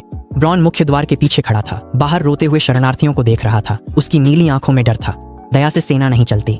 अगर शरणार्थियों को फाटक के अंदर घुसने दिया गया तो लुटेरे इसी मौके का फायदा उठाकर अंदर घुस जाएंगे और पूरे गांव के बूढ़े और बच्चे मारे जाएंगे। दरवाजा खोलो। ब्रॉन ने अपनी लकड़ी की तलवार निकाली और गुस्से में दहाड़ा। लीवर नीचे खींचा गया और लोहे के दरवाजे जोर से खुल गए। 100 से अधिक ओखेवन के मिलिशिया चमड़े का कवच पहने और लकड़ी की तलवारें थामे ऐसे दौड़े जैसे पहाड़ से उग्र योद्धा उतर रहे हों। लुटेरे सब हंस पड़े। 100 लोग लकड़ी की तलवारें लिए यहाँ बच्चों का खेल खेल रहे हैं। लेकिन जैसे ही भिड़ंत हुई, लुटेरों की हंसी उनके चेहरों पर ही जम गई। गांव वालों के हाथों में लकड़ी की तलवारें लुटेरों की लोहे की तलवारों से टकराईं और हैरानी की बात है कि चिंगारियां उड़ने लगीं। वे बेहद तेज थीं। इतना ही नहीं, गांव वालों के शरीर पर पहना चमड़े का कवच भी लोहे जैसा कठोर था, जिसे बिल्कुल भी काटा नहीं जा सकता था। ठीक इसी समय कुछ गांव वालों ने ऊपर देखा और मुझे मिट्टी की दीवार पर खड़ा पाया। लॉर्ड साइलस हमें देख रहे हैं, भगवान हमारी रक्षा कर रहे हैं, हम हर जादू से अछूते हैं। इस पुकार ने पूरे मिलिशिया शिविर में सीधे उन्माद की आग भड़का दी। ये हाल ही में बदले हुए गांव वाले पूरी तरह से अपना दिमाग खो बैठे और पल भर में मध्ययुगीन स्पार्टन उग्र योद्धाओं में बदल गए। उन्होंने पूरी तरह से अपनी सारी रक्षा छोड़ दी। एक लुटेरे ने एक गांव वाले के दिल में चाकू घोंप दिया, लेकिन गांव वाले की आंख तक नहीं झपकी। उसने डरावनी मुस्कान के साथ दांत दिखाए, तलवार से पलटकर वार किया और लुटेरे का सिर काट दिया। घातक घाव लग गया। डरने की जरूरत नहीं है। उसके बगल में खड़े साथी ने तुरंत उसे पीछे खींचा, उसका मुंह जबरन खोला और उसमें खुशबूदार दिव्य मछली का टुकड़ा ठूंस दिया। एक चमत्कार जो नंगी आंखों से देखा जा सकता था घटित हुआ। वह चाकू का घाव जो दिल को चीर गया था, कटी हुई आंतें जैसे ही मछली का मांस निकला वे मरोड़ने लगीं और पागलों की तरह भरने लगीं। सिर्फ 3 से 5 सेकंड में गंभीर रूप से घायल गांव वाला उछलकर खड़ा हो गया और दहाड़ते हुए दुश्मन की पंक्ति में फिर से घुस गया। एक गांव वाले का कान लुटेरे की छुरी से कट गया था। उसने लुटेरे की ओर देखा तक नहीं, झुककर कान उठाया, उसे अपनी जेब में डाल लिया, फिर लुटेरे को पूरी तरह से छेद दिया। फिर वह पीछे हट गया, कटे हुए कान को घाव पर चिपकाया, मछली का मांस चबाया और कटा हुआ कान तुरंत ठीक हो गया। यह सब देखकर लुटेरे पागल हो गए। ये कैसी जंग है? ये अकेले नर्क जैसा डंगन पार करने जैसा है। इन्हें न मारा जा सकता है, न काटा जा सकता है। दिल पर वार के बाद भी ये फिर जी उठते हैं। ये अंधेरे से निकले राक्षस हैं। भागो, ये बिल्कुल भी इंसान नहीं है। 100 योद्धाओं ने हजारों खूंखार लुटेरों का हौसला पूरी तरह तोड़ दिया। हथियार फेंक वे माता पिता को पुकारते हुए भागने लगे। तलवार से ज्यादा लोग तो भगदड़ में अपनों के पैरों तले कुचलकर मर गए। कचरा, एक झुंड कचरे का। लुटेरों के सरदार काशेन ने अपने भागते हुए साथियों को देखा। इतना गुस्से में था कि उसकी आंखें फटने को थीं। उसने अपने पास खड़े विश्वास पात्र को धक्का दिया और एक लंबा धनुष छीन लिया। वह पहले एक निशानेबाज था। वह मुझे घूरता रहा। जो आग की रोशनी में मिट्टी की दीवार पर खड़ा था वही आदमी है। जब तक उसकी मृत्यु नहीं हो जाती, पागलों का यह समूह निश्चित रूप से अपने आप ही बिखर जाएगा। मेरे लिए मरो। काशेन का चेहरा उग्रता से भरा हुआ था। उसने धनुष उठाया और एक तीर चलाया। धनुष की डोरी को पूर्णिमा के चंद्रमा की तरह खींचा गया था। ट्वांग, तेज तीर रात की हवा को चीरता हुआ सीधे मेरे चेहरे की ओर बढ़ा। आर्थर, जो हमेशा मेरी तरफ पहरा दे रहा था, उसका चेहरा अचानक बदल गया। उसका दिमाग पूरी तरह से सुन्न हो गया और वह आगे बढ़कर अपने शरीर से मेरे लिए तीर रोकने की कोशिश करने लगा। यहाँ वापस आओ तुम। मैंने आर्थर की कमीज की पिछली कॉलर पकड़कर उसे पीछे की ओर खींच लिया। मेरा बायां हाथ सहजता से ऊपर उठ गया। लोहे की सिल्लियों और लकड़ी की तख्तों से बना एक भारी एमसी ढाल तुरंत मेरे सामने आकर तीर को रोकने लगा। क्लैंग, स्टील का तीर ढाल से टकराकर दूर जा गिरा। मैंने आर्थर को छुटकी काटी। तुम रुके क्यों? मुझे धक्का दे देते। अगली बार चेहरे से तीर मत रोकना। आर्थर सिर पकड़कर बेचारा सा दिखने लगा। दीवार के नीचे खड़ा ब्रॉन ये देख बुरी तरह डर गया। किसी ने साहस किया कि लॉर्ड सेंट पर छुपकर तीर चलाए। उस धनुष वाले को पकड़ो, उसे टुकड़ों में काट दो, ब्रॉन ने पागलों की तरह चिल्लाया। मिलिशिया के लोग पूरी तरह पागल हो गए। हमलावरों का पीछा करते हुए पागल कुत्तों की तरह काटने दौड़ पड़े। मैंने ठंडी हंसी हंसी लोहे के जूते पहने और पूरा लोहे का कवच पहन लिया। आर्थर, मेरे लिए एक प्याला एले गर्म कर दो। गर्दन घुमाते ही हड्डियां चटक उठी। अभी आता हूँ, कहते ही मैं 3 मीटर ऊंची दीवार से नीचे कूद गया। हमलावर सरदार काशेन भाग रहा था। अचानक उसने अपने सिर के ऊपर से बेहद डरावनी हवा चीरने की आवाज सुनी। धड़ाम, भारी कवच पहने एक काली आकृति आसमान से उतरी और उसके सामने 10 मीटर से भी ज्यादा दूर खाली जमीन पर जोरदार तरीके से आ गिरी। धूल उड़ गई और गर्म तरल उसके चेहरे पर छिटक गया। काशेन ने ऊपर हाथ ले जाकर पहुंचा। उसका हाथ चिपचिपे ताजे खून से भर गया। उसने ध्यान से देखा। जो चीज जमीन पर गिरी थी वह कोई पत्थर नहीं बल्कि उसके हमलावर गुंडों में से एक था। वह आदमी 10 मीटर से भी ज्यादा ऊंचाई से गिरा था। उसकी सारी हड्डियां चकनाचूर हो गई थीं और वह पूरी तरह से मांस के ढेर में बदल चुका था। काशेन ने अकड़ते हुए अपना सिर घुमाया। चांदनी में उसने अपने जीवन का सबसे डरावना दृश्य देखा। वह लोहे का कवच पहने स्वामी बिजली की चमक की तरह तेज था। उसने एक भागते हुए हमलावर को एक हाथ से पकड़ लिया जैसे कोई बोरी घुमाता है, वहीं पर घूम गया और अचानक छोड़ दिया। वह आदमी चीखता हुआ दर्जनों मीटर ऊपर आसमान में उड़ गया, एक मानव तोप के गोले में बदल गया और भीड़ पर जोर से आकर गिरा। आह! जीते जागते इंसान लगातार आसमान से गिर रहे थे। बात यहीं खत्म नहीं हुई। मैं दौड़कर सड़क के किनारे गया और दोनों हाथों से एक बड़े पेड़ के तने को गले लगा लिया। न तो धूल उड़ी, न ही कोई तर्क या सामान्य ज्ञान। एक पूरा पेड़ सीधे एक विशाल ब्लॉक मॉडल में बदल गया और उसे मैंने एक हाथ से अपने सिर के ऊपर उठा लिया। Boom boom boom. मैं पेड़ को एक मानव रूपी बुलडोजर की तरह पकड़े हुए धरती पर बेतहाशा दौड़ा। मेरे हर कदम के साथ जमीन कांप रही थी। काशेन के पैर लड़खड़ा गए और वह पूरी तरह से जमीन पर गिर पड़ा। उसके गुप्तांग में गर्मी फैल गई। उसने पेशाब कर दिया। राक्षस निश्चित रूप से पौराणिक कथाओं का नरभक्षी दानव है। मैं उसके पास गया और लापरवाही से अपने हाथ में पकड़े हुए बड़े पेड़ को एक तरफ फेंक दिया। गड़गड़ाहट, वह विशाल पेड़ जमीन पर गिरा और चारों ओर धूल का गुब्बार उड़ गया। इसी दौरान मेरी आंखों के सामने एक सिस्टम प्रॉम्प्ट पॉपअप हो गया। स्थिति प्रभाव प्राप्त, गांव का हीरो आय, अवधि 2 दिन, सभी व्यापारिक कीमतों में 30% की कमी। शानदार। जैसे ही मैं खरीदारी करने का सोच रहा था, छूट कूपन खुद ब खुद मेरे दरवाजे पर आ गया। कुछ ही मिनटों बाद लड़ाई पूरी तरह खत्म हो गई थी। भाड़े के सैनिक ब्रॉन ने पकड़े गए लुटेरों को पूछताछ के लिए ले जाया। शरणार्थियों के आरोप सुनने के बाद ब्रॉन गुस्से में मेरे पास रिपोर्ट करने के लिए दौड़ता हुआ आया। लोगों को खाना, गांवों का कत्लेआम करना, बेटे को उसके असली पिता की हत्या के लिए मजबूर करना।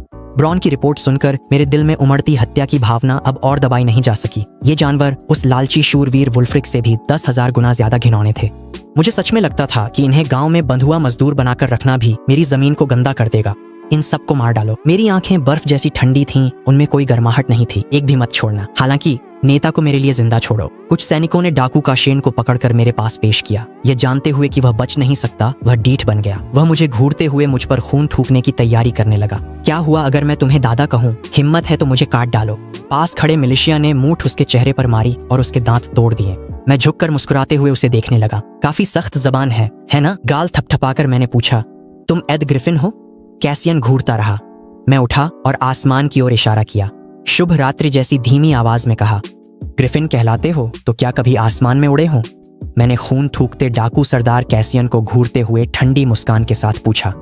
नरभक्षी ग्रिफिन के नाम से मशहूर इस जानवर की हड्डियां सख्त थीं, पर वह अब भी मुझे गालियां बक रहा था। तथ्य यह साबित करते हैं कि इंसानों के मुंह मेरे घूंसे जितने सख्त नहीं होते। मैंने उससे ज्यादा बातें नहीं की। मैंने उसकी कॉलर पकड़ी और तेजी से लकड़ी की पट्टियां लगाकर ऊपर चढ़ा। 10, 50, 100 मीटर सीधे बादलों के पार। 100 मीटर ऊपर मैंने कुछ ब्लॉक्स बाहर निकाले और अंत में एक पारदर्शी कांच रखा। फिर मैंने कैसियन को उस पर से लात मारकर गिरा दिया। सारे अतिरिक्त ब्लॉक्स हटा दिए गए। पूरी ऊंचाई पर अब सिर्फ यही एक अकेला पारदर्शी कांच का ब्लॉक बचा था। तेज हवा जोर जोर से चल रही थी। उसके पैरों के नीचे एक ऐसी खाई थी जिसकी गहराई तक सब कुछ साफ दिखाई दे रहा था। जो ग्रिफिन अभी तक जोर जोर से शोर मचा रहा था, अब कछुए की तरह कांच पर चिपका पड़ा था। उसके हाथ पैर बुरी तरह से किनारों को पकड़े हुए थे और आंसू नाक बहते हुए इधर उधर उड़ रहे थे। डर के मारे आंखें खोलने की भी हिम्मत नहीं हुई और वह सुअर जैसी चीख के साथ चिल्ला उठा। मैं बस चाहता था कि उसे यहीं लटकता छोड़ दूं, ताकि वह नीचे की खूबसूरत वादियों का ठीक से आनंद ले सके। रात को उसे ज्यादा बोरियत न हो, इसलिए मैं फिर से स्तंभ की चोटी पर गया और एक बाल्टी पानी नीचे उड़ेल दी। पानी की धार 100 मीटर ऊंचाई से गिरती हुई नीचे आई और आसमान में उल्टा लटकता हुआ एक शानदार झरना बन गई। महामारी के इस दौर में यह अनंत झरना सबसे अधिक ध्यान आकर्षित करने वाला स्थल चिन्ह है। कोई भी जीवित शरणार्थी इसे देखते ही यहाँ खींचा चला आएगा। काम खत्म कर मैंने एक बड़ा कदम उठाया। हवा का शोर कानों में था और गिरने की भारहीनता रोमांचक थी। धड़ाम, ठीक नीचे तैयार किए गए पानी के गड्ढे में सटीक रूप से उतरा, पूरी तरह से सुरक्षित। mlg पानी की बूंद बिल्कुल सही है। मुझे अच्छी नींद आई। अगली सुबह तड़के मैंने अंगड़ाई ली और दरवाजा खोला। तभी मैंने देखा कि आर्थर नीचे एक टोकरी लिए खड़ा था और उसके चेहरे पर मूर्खतापूर्ण मुस्कान थी। बॉस, मेरी माँ ने नरम सफेद ब्रेड बनाई है और गर्म ओटमील भी है। अब से मैं हर दिन बॉस के लिए नाश्ता लेकर आऊंगा। मैंने उसे अंदर बुलाया ताकि हम साथ में खा सकें। यह लड़का बेचैन था। काफी देर तक खुद को रोकने के बाद आखिरकार एक बात कह ही दी, बॉस, क्या आपको नौकरानी चाहिए? सुनते ही मेरा ओटमील मुंह से बाहर आते बचा। समझ गया कि एल्विन ने ही उसे यह सिखाया होगा। मैंने मना किया और मजाक में पूछा कि क्या उसे कोई पसंद है। अगर हाँ, तो मैं खुद उसकी जिम्मेदारी लूंगा। ये मासूम युवक तुरंत शर्म से लाल हो गया। लगातार हाथ हिलाते हुए मना करने लगा। खाना पीना खत्म करने के बाद मैं आर्थर को खेत पर जानवरों को चारा डालने के लिए घसीट ले गया। दरवाजे के बाहर 3 मीटर ऊंचा आयरन गोलम बैठा एक जंगली बिल्ली को लाल फूल दे रहा था। मैंने कच्ची मछली दिखाई और पास गया। बिल्ली सूंघ कर पास आई और उसे खाने लगी। उसके सिर पर लाल दिल उभरे और गर्दन में लाल कॉलर दिखने लगा। बिल्ली अब पालतू बन गई थी। मैंने उसे गोद में उठाकर सूंघा और उसका नाम ड्रीम रख दिया। टाइटन ने वह लाल फूल देखा, सिर खुजाया और पास से गुजरते एक ग्रामीण को थमा दिया। ग्रामीण घबरा गया और झुककर धन्यवाद करने लगा। दीवार के बाहर कल के शरणार्थियों की भीड़ जमा थी। बूढ़े किसान ऑनसवाल्ड नेतृत्व कर रहे थे और बोन मील से लाल मशरूम उगाकर शरणार्थियों के लिए आश्रय बना रहे थे। ये लोग दयनीय हालत में थे। सबके चेहरे पीले थे और भूख से वे कंकाल जैसे सांस लेती लाशें लग रहे थे। गरम दलिया रोटी पाकर भी उनकी आंखों में चमक नहीं, बस गहरा डर और सुन्नता थी। एक छोटी लड़की डरते डरते मेरे पास आई। उसके बाल घास जैसे सूखे थे, पेट सिकुड़ा था और होंठ फटे और खून से सने थे। भैया, क्या आप भगवान हैं? उसकी आवाज भारी थी। माँ कहती हैं भगवान बारिश करा सकते हैं और सबको खाना दे सकते हैं। सब कहते हैं आप भगवान हैं, क्या ये सच है? आसपास के सभी शरणार्थी अपने काम रोककर मुझे टकटकी लगाकर देखने लगे। उन्हें जीने के लिए एक उम्मीद की जरूरत थी। सभी की उम्मीद भरी नजरों से मिलते हुए मैंने बिना झिझक सिर हिला दिया। बिल्कुल, मैं हूँ, यहाँ कोई भी भूखा नहीं रहेगा। मैं धीरे धीरे झुक गया, सीधा उस छोटी लड़की की आंखों में देखते हुए और अपनी हथेली पलट दी। स्विश! मेरी हथेली में अचानक हवा में से एक चमकता हुआ लाल सेब प्रकट हो गया। मैंने वह सेब उसे थमा दिया। लड़की कांपते हुए सेब लेती है। इसके तुरंत बाद मेरी कलाई फिर से पलटी। मेरी उंगलियों पर एक नाजुक भीगी हुई गुलाबी पियोनी का फूल प्रकट हुआ। मैंने वह फूल धीरे से लड़की के सूखे पीले बालों में सजा दिया। डरना मत, तुम भूखे नहीं रहोगे, मैं आप सभी की रक्षा करूंगा। जैसे ही ये शब्द खत्म हुए वहां एकदम सन्नाटा छा गया। इसके बाद सैकड़ों शरणार्थी मुश्किल से उठे, भारी होकर घुटनों के बल गिर पड़े और मेरी ओर पागलों की तरह क्रॉस बनाते हुए प्रार्थना करने लगे। इस बार उनकी आंखों में आशा नाम की जुनूनी ज्वाला फिर से जल उठी। एक चमत्कार उतर आया, आस्था की नींव रखी गई। शरणार्थियों को शांत करने के बाद मैंने संक्रमण गांव वालों को बुलाया ताकि वे इस दौरान इकट्ठा हुई ड्रॉप्स को जमा कर सकें। हे भगवान, कितनी शानदार फसल मिली है। कसाई ने पकी हुई स्टेक और पकी हुई भेड़ के मांस का एक बड़ा ढेर फेंक दिया। आर्मर बनाने वाले ने सीधे एक पूरा चेनमेल आर्मर सेट फेंक दिया। ये दुर्लभ उपकरण है जिसे बनाया नहीं जा सकता। हथियार बनाने वाले ने पत्थर की कुल्हाड़ियों और लोहे की कुल्हाड़ियों का ढेर, यहाँ तक कि एक सुनहरी कुल्हाड़ी भी फेंक दी। मैं खुशी खुशी सारी सामग्री अपनी अनंत इन्वेंट्री में भर रहा था। तभी मेरी नजर अचानक टूल स्मिथ द्वारा फेंकी गई एक वस्तु पर टिक गई। मेरी सांसें एकदम थम गईं। मेरी आंखें तुरंत चौड़ी हो गईं। लावा बाल्टी, वास्तव में लावा आ गया। ये मध्य युग है। असल में मैं अब भी सोच रहा था कि लावा निकालने के लिए जमीन के नीचे कैसे जाऊं, लेकिन मुझे तो यह मुफ्त में ही मिल गया। एमसी के भौतिकी नियमों में लावा अमृता का पर्याय है। जब बहता हुआ पानी स्रोत ब्लॉक से बहते लावा से मिलता है तो वह तुरंत कोबलस्टोन बना देता है। इसका क्या मतलब है? इसका मतलब है कि जब तक मेरे पास एक बाल्टी पानी और एक बाल्टी लावा है, मैं अपने खाली हाथों से अनंत पत्थर बना सकता हूँ। इसके साथ आज ही 3 मीटर मोटी, अनंत ऊंचाई वाली और पूरी तरह से अटूट एक गोलाकार शहर की दीवार का निर्माण शुरू किया जा सकता है। इस दीवार को वॉलमारिया कहा जाएगा। सिर्फ इतना ही नहीं, लावा के साथ नेदर पोर्टल और ऑब्सीडियन की भी सारी समस्याएं हल हो जाती हैं। अब दायरा पूरी तरह खुल गया है। मैंने एल्विन को पुकारा। आयरन होल्ड का कारवां कब निकलेगा? जवाब मिला, आधे घंटे में।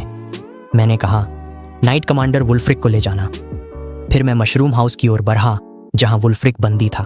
इस लालची अफसर को मैंने झरने में फेंका था ताकि वह ऊंचाई पर जीना सीखे। भूख से गिरकर वह पानी के गड्ढे में जा गिरा और बच गया। मुझे देख वुल्फ्रिक बुरी तरह घबरा गया। वह रेंगते हुए मेरे पैर चूमने लगा। महाराज, मैं बच गया, परीक्षा पूरी हुई। मैंने कहा, ठीक है, अब व्यापारियों के साथ आयरन होल्ड जाओ, अपना पद संभालो और शहर पर नजर रखो। जो लोग परेशान हो उन्हें मेरे पास लाओ। मैंने ठंडे स्वर में कहा, अगर तुम मन में विरोध करोगे तो अगले जन्म में तुम्हारी यादों के साथ तुम्हें जंगली सुअर बना दूंगा। वुल्फ्रिक का चेहरा सफेद पड्डी डीएच गया। वह कांपते हुए वफादारी की कस्में खाने लगा। आधे घंटे बाद एल्विन, ब्रॉन और पियर्स 30 सैनिकों और थैलियों के साथ आयरन होल्ड की ओर निकल गए।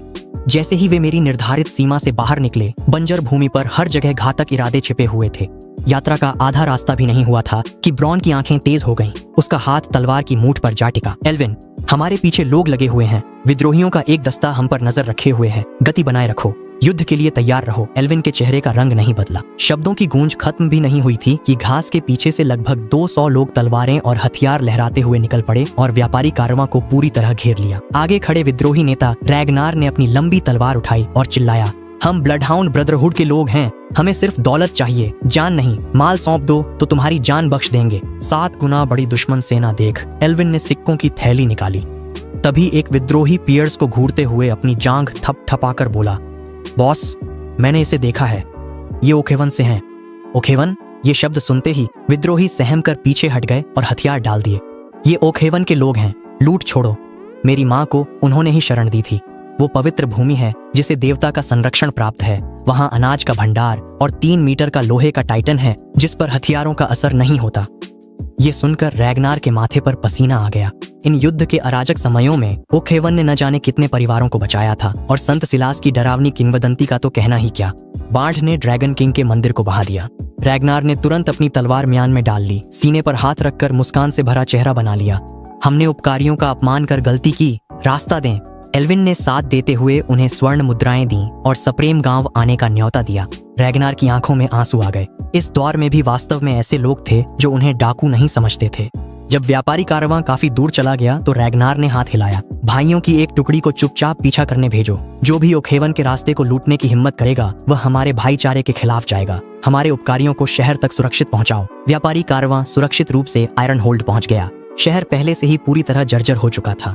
आपदा के शिकार लोग सड़कों पर भूख से मर रहे थे, जबकि बैरन और अन्य रईस अब भी महल में मांस खा रहे थे और संगीत सुन रहे थे। जड़ी बूटी वाले का बेटा गैलन दौड़ता हुआ अपने पुश्तैनी पुराने पेड़ के औषधालय में घुस गया। बूढ़े वैद्य गिडियन आहें भर रहे थे और बिना पैसे वाले मरीजों को मुफ्त में दवा दे रहे थे। कुछ दिन पहले क्लिनिक पर बागी सैनिकों ने हमला कर दिया था और बूढ़े आदमी के हाथ की पीठ पर गहरी खूनी चोट आ गई थी। गैलन ने बिना कुछ कहे मेरे द्वारा दिया गया दिव्य मछली निकालकर अपने पिता के मुंह में ठूंस दी। स्पष्ट रूप से बूढ़े आदमी के हाथ का घाव तेजी से भर गया और झड़ गया, पूरी तरह से अपनी मूल अवस्था में लौट आया। गिडियन अपनी हथेली को टकटकी लगाए देख रहे थे और उनकी बूढ़ी आंखों से आंसू बह रहे थे। पिता, दरवाजा बंद कर दीजिए, हमारे साथ चलिए, गैलन ने कातर स्वर में विनती की। यहाँ तुम कुछ भूखे लोगों को नहीं बचा सकते। लॉर्ड साइलस के यहाँ शरणार्थियों की संख्या सैकड़ों हजारों में है। वहीं तुम्हारे चिकित्सकीय कौशल की सच में जरूरत है। और फिर मेरा बेटा अभी भी गांव में अपने दादा का इंतजार कर रहा है। गिडियन ने 100 साल पुराने दवा के कैबिनेट को सहलाया और एक लंबी सांस छोड़ी। गैलन, औषधालय की नेम प्लेट उतार लो। वहीं व्यापारी गली में एल्विन ने शहर की बड़ी कपड़े की दुकान पर अपने उच्च गुणवत्ता वाले रंग महंगे दाम पर बेच दिए। जेब में सोने के सिक्के लिए वह जैसे ही बाहर निकला, एक समूह ने उसे रोका। उनकी अगुवाई यारिक नाम का हट्टा कट्टा आदमी कर रहा था, जिसके चेहरे पर कठोरता और आंखों में लालच था। युवराज, आपने जो बेचा वह रंग था, है ना? यारिक कुटिलता से मुस्कुराया। हम राज्य में घूमने वाले व्यापारी हैं। आपका रंग बहुत बेहतरीन है। क्या आपके पास अभी और भी माल बचा है? हम सब कुछ ऊंचे दाम पर खरीदने को तैयार हैं। एल्विन ने एक नजर में ही समझ लिया कि ये लोग असल में घूमने वाले व्यापारी नहीं, बल्कि तस्कर डाकू हैं, जिनकी नजर उनके माल और पैसों पर है। आसपास के ओखेवन के मिलिशिया सैनिकों ने बेहद तेजी से प्रतिक्रिया दी, अपनी तलवारों के हत्थों को कसकर पकड़ लिया और उनकी घातक नजरें तुरंत यारिक पर टिक गईं। अपने हथियार नीचे रखो, अभद्रता मत करो। एल्विन ने तुरंत एक भोले घमंडी युवा रईस का चेहरा ओढ़ लिया, अपनी नाक आसमान की ओर उठाई और नाक से फुंकार मारी। इस युवराज का उपनाम जॉर्ज है। तुम मेरा रंग खरीदना चाहते हो? ठीक है, लेकिन कीमत में मुझे थोड़ा और जोड़ना पड़ेगा। यारिक ने एल्विन का मूर्ख और अमीराना रवैया देखा और उसका दिल खुशी से खिल उठा। वह तुरंत इस जाल में फंस गया। जॉर्ज, कोई कीमत बताएं। 50% बढ़ाना कैसा रहेगा? 50%? एल्विन ने तिरस्कार से देखा। 60, 70, 80%। युवराज, इससे ज्यादा नहीं जोड़ पाएंगे। यारिक ने दुखी चेहरा बनाया, पर मन ही मन हंस रहा था। वैसे भी वह हत्या और लूट के लिए तैयार था, तो 80% क्या 80 गुना बढ़ाना पड़ता तो भी मान जाता। ठीक है, सौदा पक्का। एल्विन जोर जोर से हंस पड़ा। हमें अभी शहर में कुछ काम है, हम बाद में तुम्हें ढूंढेंगे, पैसे लाएंगे और माल का लेन देन करेंगे। यारिक ने शिकार खोने के डर से तुरंत अपने एक आदमी को तैनात किया। युवराज, विली आपका सामान उठाएगा, काम होने पर उसे वापस भेज देना। ठीक है। एल्विन चला गया। यारिक काफिले को जाते देख क्रूरता से मुस्कुराया। भाइयों को खबर कर दो कि अपने हथियार तैयार रखें। इस बार की रंगाई की खेप तो मैं जरूर हड़पूंगा। और जैसे ही एल्विन ने पीठ घुमाई, उसके होठों पर भी एक ठंडी तिरस्कार भरी मुस्कान उभर आई। शिकार आखिरकार जाल में फंस गया। एल्विन ने हल्के से अपनी तह की हुई पंखा झलते हुए मूर्ख, अमीर और डरपोक युवराज का नाटक जारी रखा और व्यापारियों के काफिले का नेतृत्व करते हुए शान से गांव की ओर बढ़ गया। सरकारी सड़क पर माहौल कुछ अजीब सा था। एल्विन और उसका दल घोड़ों से खींची जाने वाली गाड़ियों में सामान भरकर सबसे आगे चल रहे थे। थोड़ी दूर व्यापारी के भेष में डाकू सरदार यारिक अपने साथ खतरनाक तस्करों को लिए ऐसे आ रहा था जैसे भूखे भेड़िए शिकार के पीछे हों। यारिक अपने घोड़े से आगे मास्टर जॉर्ज को घोड़े की गर्दन पकड़े कांपते देख रहा था और उसके मन में घृणा थी। बॉस, उन पहरेदारों को देखो, लकड़ी की तलवारें और फटी जूतियां। क्या इन्हें लगता है ये हमें रोक लेंगे? बेवकूफ कहीं के। बगल में खड़े चेचक वाले गुर्गे ने मजाक उड़ाया। यारिक हंसा। इन्हें करने दो जो कर रहे हैं, आगे चलकर माल समेत सबको काट डालेंगे। वह बड़े गर्व से हत्या और लूट की योजना बना रहा था। तभी उसकी नजर अनजाने में दूर आसमान की ओर चली गई। उसके चेहरे पर जमी मुस्कान अचानक जम गई। ये क्या बकवास है? यारिक ने अपनी आंखें जोर जोर से मलीं। उसके चेहरे पर भूत देखने जैसा भाव था। उसने देखा कि क्षितिज पर, जो दर्जनों मील दूर था, एक संकरी लकड़ी की सीढ़ी बिना किसी सहारे के हवा में एकदम असंभव कोण पर मजबूती से ठोंकी हुई थी, जो एक एक करके सीढ़ीदार ऊपर बादलों में घुसती चली जा रही थी, मानो इस कमबख्त आसमान में छेद कर देगी। बॉस, आप भी देख रहे हैं ना? टोही गुर्गा विली डर से कांप रहा था और उसके दांत किटकिटा रहे थे। ये भ्रम नहीं, शरणार्थियों की स्वर्ग की सीढ़ी सच है। उनके पीछे एक सच्चा देवता अवतरित हुआ है। यारिक के रोंगटे खड़े हो गए और खोपड़ी फटने लगी। बगावत की हिम्मत तो थी, पर क्या वह सच्चे देवता द्वारा रक्षित पवित्र स्थल को लूट पाएगा? उसे 10 जान भी मिल जाएं, तब भी वह हिम्मत नहीं करेगा। वह जल्दी से अपने घोड़े को एड लगाकर एल्विन के पास पहुंचा, पसीने से तरबतर और माफी मांगती मुस्कान के साथ। युवा मालिक जॉर्ज, मुझे अचानक याद आया कि मुझे अपने व्यापार में थोड़ा सा काम है, क्यों ना हम यहीं अलग हो जाएं। एल्विन ने सिर घुमाया और उस पहले डरपोक चेहरे पर अब एक तिरस्कार भरी मुस्कान थी। यारिक, हम इतनी दूर आ चुके हैं, क्या तुम्हें लगता है कि मैं अब तुम्हें जाने दूंगा? शिकार और शिकारी की पहचान पल भर में बदल गई। एल्विन की आंखों में उस रहस्यमय नजर को देखकर यारिक के पैर कांप गए और वह लगभग अपने घोड़े से गिर ही पड़ा। भागूं? वह बिल्कुल भी भाग नहीं सकता था। उसके चारों ओर लकड़ी की तलवारें लिए दर्जनों मिलिशिया इस समय उसकी नजर में आत्मा हरने वाले यमराज जैसे लग रहे थे। ठीक इसी समय आसमान में 100 मीटर ऊपर मैं एक हवा में लटके हुए कोबलस्टोन के टुकड़े पर पेट के बल लेटा हुआ नीचे देख रहा था। यह ऊंचाई सही है। मैंने नीचे लोगों को देखा और हाथ में लावा की बाल्टी थामे रखी। मेरा प्लान सीधा है, शहर की दीवार बनाना। मिट्टी की दीवारें सेना को नहीं रोक पाएंगी। मैं एमसी के भौतिकी नियमों से इस अंधकार युग की तीव्रता बढ़ाऊंगा।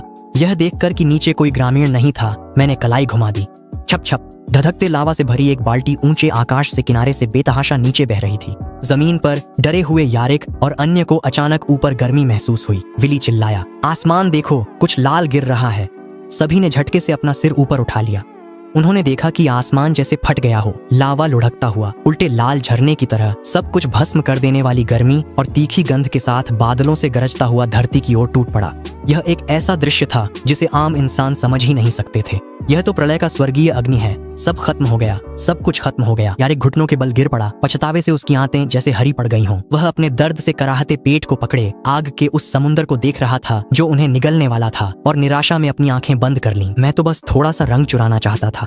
क्या मुझे दंडित करने के लिए स्वर्गीय अग्नि बरसाने की जरूरत थी? जैसे ही लावा पूरी तरह जमीन को छूकर आग की लाल दीवार बन गया, आसमान में ऊंचाई पर मैंने फुर्ती से लावा की बाल्टी वापस ले ली और तुरंत ही लावा के स्रोत पर पानी की एक बाल्टी उड़ेल दी। चिर्र चिर्र चिर्र चिर्र चिर्र चिर्र एक कान फाड़ू भाप विस्फोट की आवाज बादलों तक गूंज उठी। पानी की धार लावा के रास्ते पर पागलों की तरह फैल गई। पानी और लावा के मिलते ही उबलता लावा जमकर ठोस हो गया। पलक झपकते ही एक चमत्कार हुआ। एक विशाल मोटी कोबलस्टोन की दीवार जमीन से ऊपर उठी और आकाश तक पहुंच गई। मैंने छलांग लगाई, सीधा विश्वास के साथ नीचे पानी के गड्ढे में कूद गया। पूरी तरह सुरक्षित खड़ा हुआ और आराम से उस विशाल दीवार में एक लोहे का दरवाजा लगा दिया। कई घंटों की मेहनत के बाद मध्ययुगीन संस्करण की वॉल मारिया पूरी हो गई थी। मैंने संतुष्टि के साथ अपना शाहकार देखते हुए एक सेब खाया। मिट्टी की दीवार के बाहर यारिक और डाकुओं का गिरोह इतना डर गया कि वे घुटनों के बल बैठ गिड़गिड़ाते हुए बेतहाशा दया की भीख मांगने और प्रार्थना करने लगे। तभी एल्विन सामान से लदे व्यापारी कारवां के साथ लौटा। एल्विन, इस यात्रा से तुम क्या अच्छी चीजें लेकर आए हो? मैं दीवार से टिककर मुस्कुराते हुए पूछ बैठा। एल्विन उत्साह को दबाते हुए चेहरे पर जुनूनी भाव लिए आगे आया और रिपोर्ट करने लगा। लॉर्ड साइलस, मैंने हर तरह की बेहतरीन पेस्ट्रीज खरीदी हैं। ये सब आपकी मेज पर रखी हैं। मैंने खास तौर पर कुछ लूट बजाने वाले बार्ड्स और दरबारी नाटक मंडलियों को भी बुलाया है। अगर मेरे स्वामी बोर हो जाएं, तो आप इन नाटकों को देखकर अपना मन बहला सकते हैं। इस आदमी का दिमाग वाकई तेज है। गांव वालों के लिए मनोरंजन का बहाना बनाकर उसने मेरे लिए खास तौर पर एक निजी थिएटर का इंतजाम कर दिया। ठीक है, मैं भी देखना चाहता था कि मध्ययुगीन लाइव प्रदर्शन कैसा होता है। मैंने संतुष्ट होकर सिर हिलाया। मेरी नजर यारिक और बाकी लोगों पर पड़ी जो थर थर कांप रहे थे। इन्हें क्या हुआ? ये हट्टे कट्टे लोग डाकुओं से भी खूंखार लगते थे, लेकिन अब घुटनों के बल कांप रहे थे। स्वामी, हमें जीवन दान दें। यारिक डर के मारे पागलों की तरह जमीन पर माथा टेकने लगा। उसने तुरंत अपनी हत्या और लूट की सारी योजना उगल दी। वह इतना डरा था कि अगर जरा भी देर करता तो मैं उसे लटका देता। उसने गिड़गिड़ाते हुए कहा, स्वामी, हम तस्कर हैं, हमें प्रायश्चित का मौका दें। तस्करी करने वाले व्यापारी, ये तो बहुत जोखिम भरा पेशा है। मेरे मन में हलचल हुई और मेरी नजर यारिक पर टिक गई। टिंग! मेरी आंखों के सामने सचमुच एक आभासी एमसी ट्रेडिंग पैनल प्रकट हो गया। मैं वहीं के वहीं स्तब्ध रह गया। हे भगवान, ये काले बाजार के तस्कर जो हर जगह घूमते रहते हैं, सिस्टम के नजरिए से असल में एमसी के वॉन्डरिंग ट्रेडर के बराबर हैं। तो क्या उनके पीछे माल ढोने वाले गुर्गे 2 पैरों वाले चलने वाले ट्रेडर लामा नहीं हुए? अपने दिल में उमड़ती खुशी को दबाते हुए मैंने ट्रेडिंग लिस्ट पर नजर डाली। 5 पन्ने, 1 पफरफिश बाल्टी, 1 पन्ना डाई, 5 पन्ने, 1 स्प्रूस पौधा, 1 पन्ना, 2 नुकीले ड्रिपस्टोन। एकदम जबरदस्त सौदा, सीधा एकदम जबरदस्त सौदा। नुकीला ड्रिपस्टोन, यह चीज अनंत लावा बनाने के लिए मुख्य वस्तु है। इसके साथ अगर एक कड़ाही जोड़ दूं तो मैं हर जगह लावा खोदने की मेहनत से पूरी तरह अलविदा कह सकता हूँ। जैसे ही मैं 10 बाल्टी लावा इकट्ठा कर लूंगा, नेदर का पोर्टल सीधे खोला जा सकता है। और स्प्रूस पौधा, बस मुझे एक विशाल स्प्रूस पेड़ उगाना है, उसके नीचे एक बड़ा पैच पॉटजोल बन जाएगा। पॉटजोल के साथ मैं दिन के उजाले में भी रोशनी की पाबंदियों को नजरअंदाज कर सकता हूँ और पागलों की तरह विशाल मशरूम घर उगा सकता हूँ। ये तो जैसे बर्फीले मौसम में ईंधन देने जैसा है। मैंने यारिक को जो नजरों से देखा, वह पल भर में बेहद स्नेही हो गई। ये भला कैसे खतरनाक डाकू हैं? ये लड़के मेरे लिए दौलत लाएंगे, जिंदगी मिल सकती है। हाथ पीछे बांधकर मैंने उसे ऊपर नीचे घमंड से देखा। एक काम करो, मेरे लिए एक आदमी ढूंढो। मेरे स्वामी, आपके आदेश के लिए मैं कुछ भी करूंगा। उसका नाम अल्बर्ट है। वह कीमिया और इंजीनियरिंग में माहिर एक विद्वान है जिसे चर्च ने हमेशा दबाया है। जिसे मैं ढूंढ रहा था वह ठीक मध्ययुगीन युग का एक दा विंची जैसा प्रतिभाशाली व्यक्ति था। मेरे रेडस्टोन और आधुनिक निर्माण प्रोजेक्ट के लिए मुझे अनुसंधान हेतु एक स्थानीय विशेषज्ञ चाहिए। उसे रोज धार्मिक ग्रंथों की नकल करवाना उसकी प्रतिभा का अपमान है। अगर तुम उसे बिना किसी नुकसान के मेरे पास ले आओ तो न केवल तुम्हारी सजा माफ होगी, बल्कि मैं तुम्हें और तुम्हारे परिवार को इस दीवार के अंदर रहने की इजाजत भी दे सकता हूँ। मैंने सीधे ही सबसे बड़ा लालच सामने रख दिया। इस अराजक दुनिया में भगवान द्वारा संरक्षित ऐसे स्वर्ग में रहना जहाँ भूख न लगे, किसी वरदान से कम नहीं है। जब यारिक और उसके पीछे खड़े डाकुओं ने यह सुना तो उनकी आंखें तुरंत लाल हो गईं। उनकी सांसें भारी थीं और आंखों में जुनून था। प्रभु, जान बख्शने का शुक्रिया, हम उसे बांधकर आपके पास जरूर लाएंगे। डाकू गरज उठे। खाली हाथ भेड़िए पकड़ना। मैंने न सिर्फ डाकुओं को वश में किया बल्कि एक टैलेंट भर्ती योजना भी बना ली। मैंने संतुष्टि के साथ हाथ हिलाया, मुड़ा और वापस गांव की ओर चल पड़ा।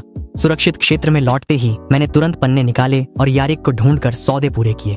65 पन्ने एक साथ खर्च कर दिए। 4 पफर फिश बाल्टियां, 7 स्प्रूस पौधे, 10 नुकीले ड्रिप स्टोन, 10 रूटेड मिट्टी, सब कुछ अपनी इन्वेंट्री में भर लिया। इस बार के सौदों ने सीधे ही मेरा अनुभव बार पूरी तरह भर दिया और मैं उसी समय लेवल अप हो गया। जिस क्षेत्र पर मैं नियंत्रण कर सकता था वह तुरंत 3 गुना बढ़ गया। बिना देर किए मैंने तुरंत 5 लोहे की सिल्लियां निकाली और क्राफ्टिंग टेबल पर एक कड़ाही बना ली। एक खाली जगह पर जाकर मैंने कोबलस्टोन से 3 मीटर ऊंचा एक छोटा प्लेटफॉर्म बनाया और अपनी इकलौती लावा की बाल्टी ऊपर डालकर उसे सील कर दिया। इसके बाद लावा के ठीक नीचे, कोबलस्टोन के नीचे, मैंने नुकीला ड्रिप स्टोन उल्टा लटका दिया। सीधे नीचे जमीन पर मैंने कड़ाही रख दी। टपक, एक जलती हुई लावा की बूंद ड्रिप स्टोन के साथ आई और ठीक कड़ाही में गिरी। हो गया। अनंत लावा मशीन पूरी तरह से चल रही है। इसके पूरी तरह भरने तक मैं लोहे की बाल्टी से कई बार लावा निकाल सकता हूँ। नेदर की ओर जाने वाला रास्ता मुझे पहले ही बुला रहा है। रात हो गई। गांव के बाहर एल्विन द्वारा लाए गए दर्जनों शहर के कारीगर डर के मारे कांपते हुए मुख्य कारीगर रॉडरिक के पीछे पीछे मशरूम जिले की ओर जा रहे थे। उन्हें लगा कि उन्हें बंधुआ मजदूरी के लिए पकड़ा है, जहां न खाना मिलेगा, न गर्म कपड़े और कोड़े भी सहने होंगे। एक बूढ़े ने डरते हुए पूछा कि क्या वे वापस शरणार्थी बन सकते हैं। रॉडरिक ने उन्हें गालियां दी, जैसे लोहे के स्टील न बनने पर गुस्सा हो। वापस जाओगे मेरी आंख, यहाँ प्रभु के साथ तुम्हें बड़े घर, खूब मांस और रोटी मिलेगी। क्या राजा ने कभी तुम्हारी परवाह की? प्रभु तुम्हारा पेट भरेंगे। कारीगर सब के सब अवाक रह गए। अनगिनत रोटी, भूखे नहीं रहना पड़ेगा। जब उन्होंने गर्मा गर्म रोटी और भुना हुआ मांस अपने हाथों में पकड़ा तो उनकी आंखों से आंसू बह निकले, जिन्हें वे अब रोक नहीं पाए। इस दुनिया में जहाँ पेड़ों की छाल तक चबा ली गई थी, वहाँ सच में एक पवित्र भूमि थी। वे जमीन पर घुटनों के बल गिर पड़े, बेतहाशा मेरी दिशा में क्रॉस का चिन्ह बनाते हुए। उनके मुंह लगातार प्रभु की स्तुति के शब्द बुदबुदा रहे थे। इस पल से गांव को एक और कट्टर समर्थकों का जत्था मिल गया। अगली सुबह खिड़की से धूप बिस्तर पर आई। अंगड़ाई लेते ही मुझे हाथ पर कुछ रोएंदार महसूस हुआ। आंखें खोली तो काली बिल्ली ड्रीम को तकिए के पास बैठा पाया, जो पुरपुरा रही थी। उसके पंजे के पास एक अजीब चमकती चीज पड़ी थी, फैंटम मेम्ब्रेन। मेरी आंखें तेजी से चमक उठीं और मैंने इस खजाने को अपने हाथ में पकड़ लिया। हे भगवान, मैं पहले भी चिंता कर रहा था कि यह दुनिया बिल्कुल भी मौत पैदा नहीं करती। मैं ये चीज पाने के लिए फैंटम से कहां लड़ूंगा। मुझे कभी उम्मीद नहीं थी कि यह बिल्ली रोज सुबह के गिफ्ट चेक के दौरान मेरे लिए सीधे सोने के सिक्के निकाल देगी। इस चीज के साथ एलाइट्रा की मरम्मत संभव है। मैं उत्साहित होकर काली बिल्ली को उठाया, उसे 2 बार गहराई से सूंघा और बिस्तर से बाहर लुढ़क गया। अपनी लोहे की तलवार लेकर मैं सीधे पिछवाड़े के खेत की ओर चला गया। गायें और भेड़ें अब इतनी बढ़ गई थीं कि बाड़े लगभग फटने को थे। अब संसाधनों की एक लहर काटने का समय आ गया है। मैं गायों के बाड़े के किनारे गया और उसमें एक छेद खोल दिया। कुछ गायें तुरंत ही बाहर निकल आईं। मैंने फुर्ती से छेद को बंद किया, अपनी लोहे की तलवार निकाली और वार कर दिया। 2 वार में एक को निपटा दिया। तेजी से वार किए और जमीन पर चमड़ा और कच्चा गोमांस तैर रहा था। मैंने सारी चीजें अपनी इन्वेंट्री में समेट लीं। खेत के प्रवेश द्वार पर एक नया क्राफ्टिंग टेबल रखा, कई बड़े लकड़ी के चेस्ट लगाए, एक ओक की तख्ती पर कृषि उत्पाद लिखकर टांग दी और सारी मांस की चीजों को श्रेणी के हिसाब से उसमें भर दिया। रोज की फसल काटने के बाद मैं अनंत लावा मशीन की ओर चला गया। कड़ाही पहले से ही उबलते लावे से भरी हुई थी। मैंने लोहे की बाल्टी से उसे निकाला और दूसरी बाल्टी लावा मेरे हाथ में थी। अब अगला मुख्य काम नमक बनाना है। यारिक द्वारा छोड़ा गया तस्करी का नमक बेहद घटिया था, पीला, कड़वा और उसमें कीचड़ व रेत मिली हुई थी। एक एमसी खिलाड़ी होने के नाते जो आधुनिक रसायन शास्त्र जानता है, मैं भला ऐसी गंदी चीज कैसे खा सकता हूँ। मैं यह काम खुद नहीं कर सकता था। मुझे किसी तेज दिमाग वाले कट्टर प्रशंसक को यह जिम्मेदारी देनी थी। मैंने विलेजर कॉलिन को बुलाया। मैं तुम्हें एक अल्केमी तकनीक सिखाना चाहता हूँ जिससे शुद्ध नमक तैयार किया जा सके। मैंने उसकी आंखों में गंभीरता से देखा। सोचने पर पूरे गाँव में जिस पर मुझे सबसे ज्यादा भरोसा है वो तुम हो। मैं यह तकनीक तुम्हारे हवाले करता हूँ। जैसे ही यह बात कही, कॉलिन का दिमाग एकदम झंझना उठा। उसकी आंखों में अचानक भेड़िए जैसी चमक आ गई। उसकी आंखों के कोटर एकदम लाल हो गए और उसके होंठ बुरी तरह कांपने लगे। लॉर्ड ने कहा, मुझे सबसे ज्यादा भरोसा है। वह उत्साह से कांप रहा था। उसके हाथ आपस में कसकर मुट्ठी बन गए थे। मैं लॉर्ड के भरोसे को कभी भी टूटने नहीं दूंगा, चाहे मुझे 10,000 बार मरना पड़े। मैंने संतुष्टि से सिर हिलाया और वहीं पर सिखाना शुरू किया। मैंने एक छानने वाला उपकरण बनाया जिसमें सबसे नीचे सूती कपड़ा, बीच में कोयला और ऊपर रेत और कंकड़ डाले। मोटा नमक घोलकर मैंने उसे छानने के लिए डाला और अंत में एमसी की आग पर उबालकर उसे वाष्पित किया। जैसे ही नमी तेजी से वाष्पित हुई, बर्तन के तले पर बर्फ जैसी सफेद मोटी नमक की परत जमने लगी। मैंने उसका एक टुकड़ा तोड़ा और अपने मुंह में डाल लिया। कड़वाहट पूरी तरह गायब हो गई। अब सिर्फ शुद्ध स्वादिष्ट नमकीनपन बचा था। कोलिन पास से देख रहा था। उसकी आंखें फटी की फटी रह गईं, जैसे वह कोई सृष्टि का चमत्कार देख रहा हो। सब याद कर लिया। अब से नमक रिफाइनरी तुम्हारे नियंत्रण में है। मैंने जिम्मेदारी उसे सौंप दी। कोलिन आदेश पाकर खुशी खुशी दौड़ गया। मैंने लंबी सांस छोड़ी। मैंने सिर घुमाया तो मेरी नजर अचानक फार्म के प्रवेश द्वार पर रखी बड़ी बड़ी लकड़ी की संदूकों की कतार पर पड़ी। रुको! अचानक मेरे दिमाग में बिजली सी कौंध गई। एमसी के संदूक, इनमें रखी चीजों का समय पूरी तरह से थम जाता है। आर्थर का दिया मांस कई दिन बाद भी ताजा और गर्म था। अगर ग्रामीण इन संदूकों का उपयोग कर सकें तो अनाज के लिए तहखाने खोदने की क्या जरूरत। हमें अब कोल्ड स्टोरेज की भी आवश्यकता नहीं होगी। रिफाइनरी के बाहर कोलिन को जाते देख मेरी नजर फार्म के उन लकड़ी के संदूकों पर पड़ी। अगर गांव वाले इस स्टोरेज तकनीक का उपयोग करें तो ओक हेवन की लॉजिस्टिक्स पूरी तरह बदल जाएगी। अब देखना है कि क्या वे मेरा यह पेंडोरा बॉक्स खोल पाएंगे। मैं बड़े बड़े कदमों से संदूकों की ओर बढ़ा।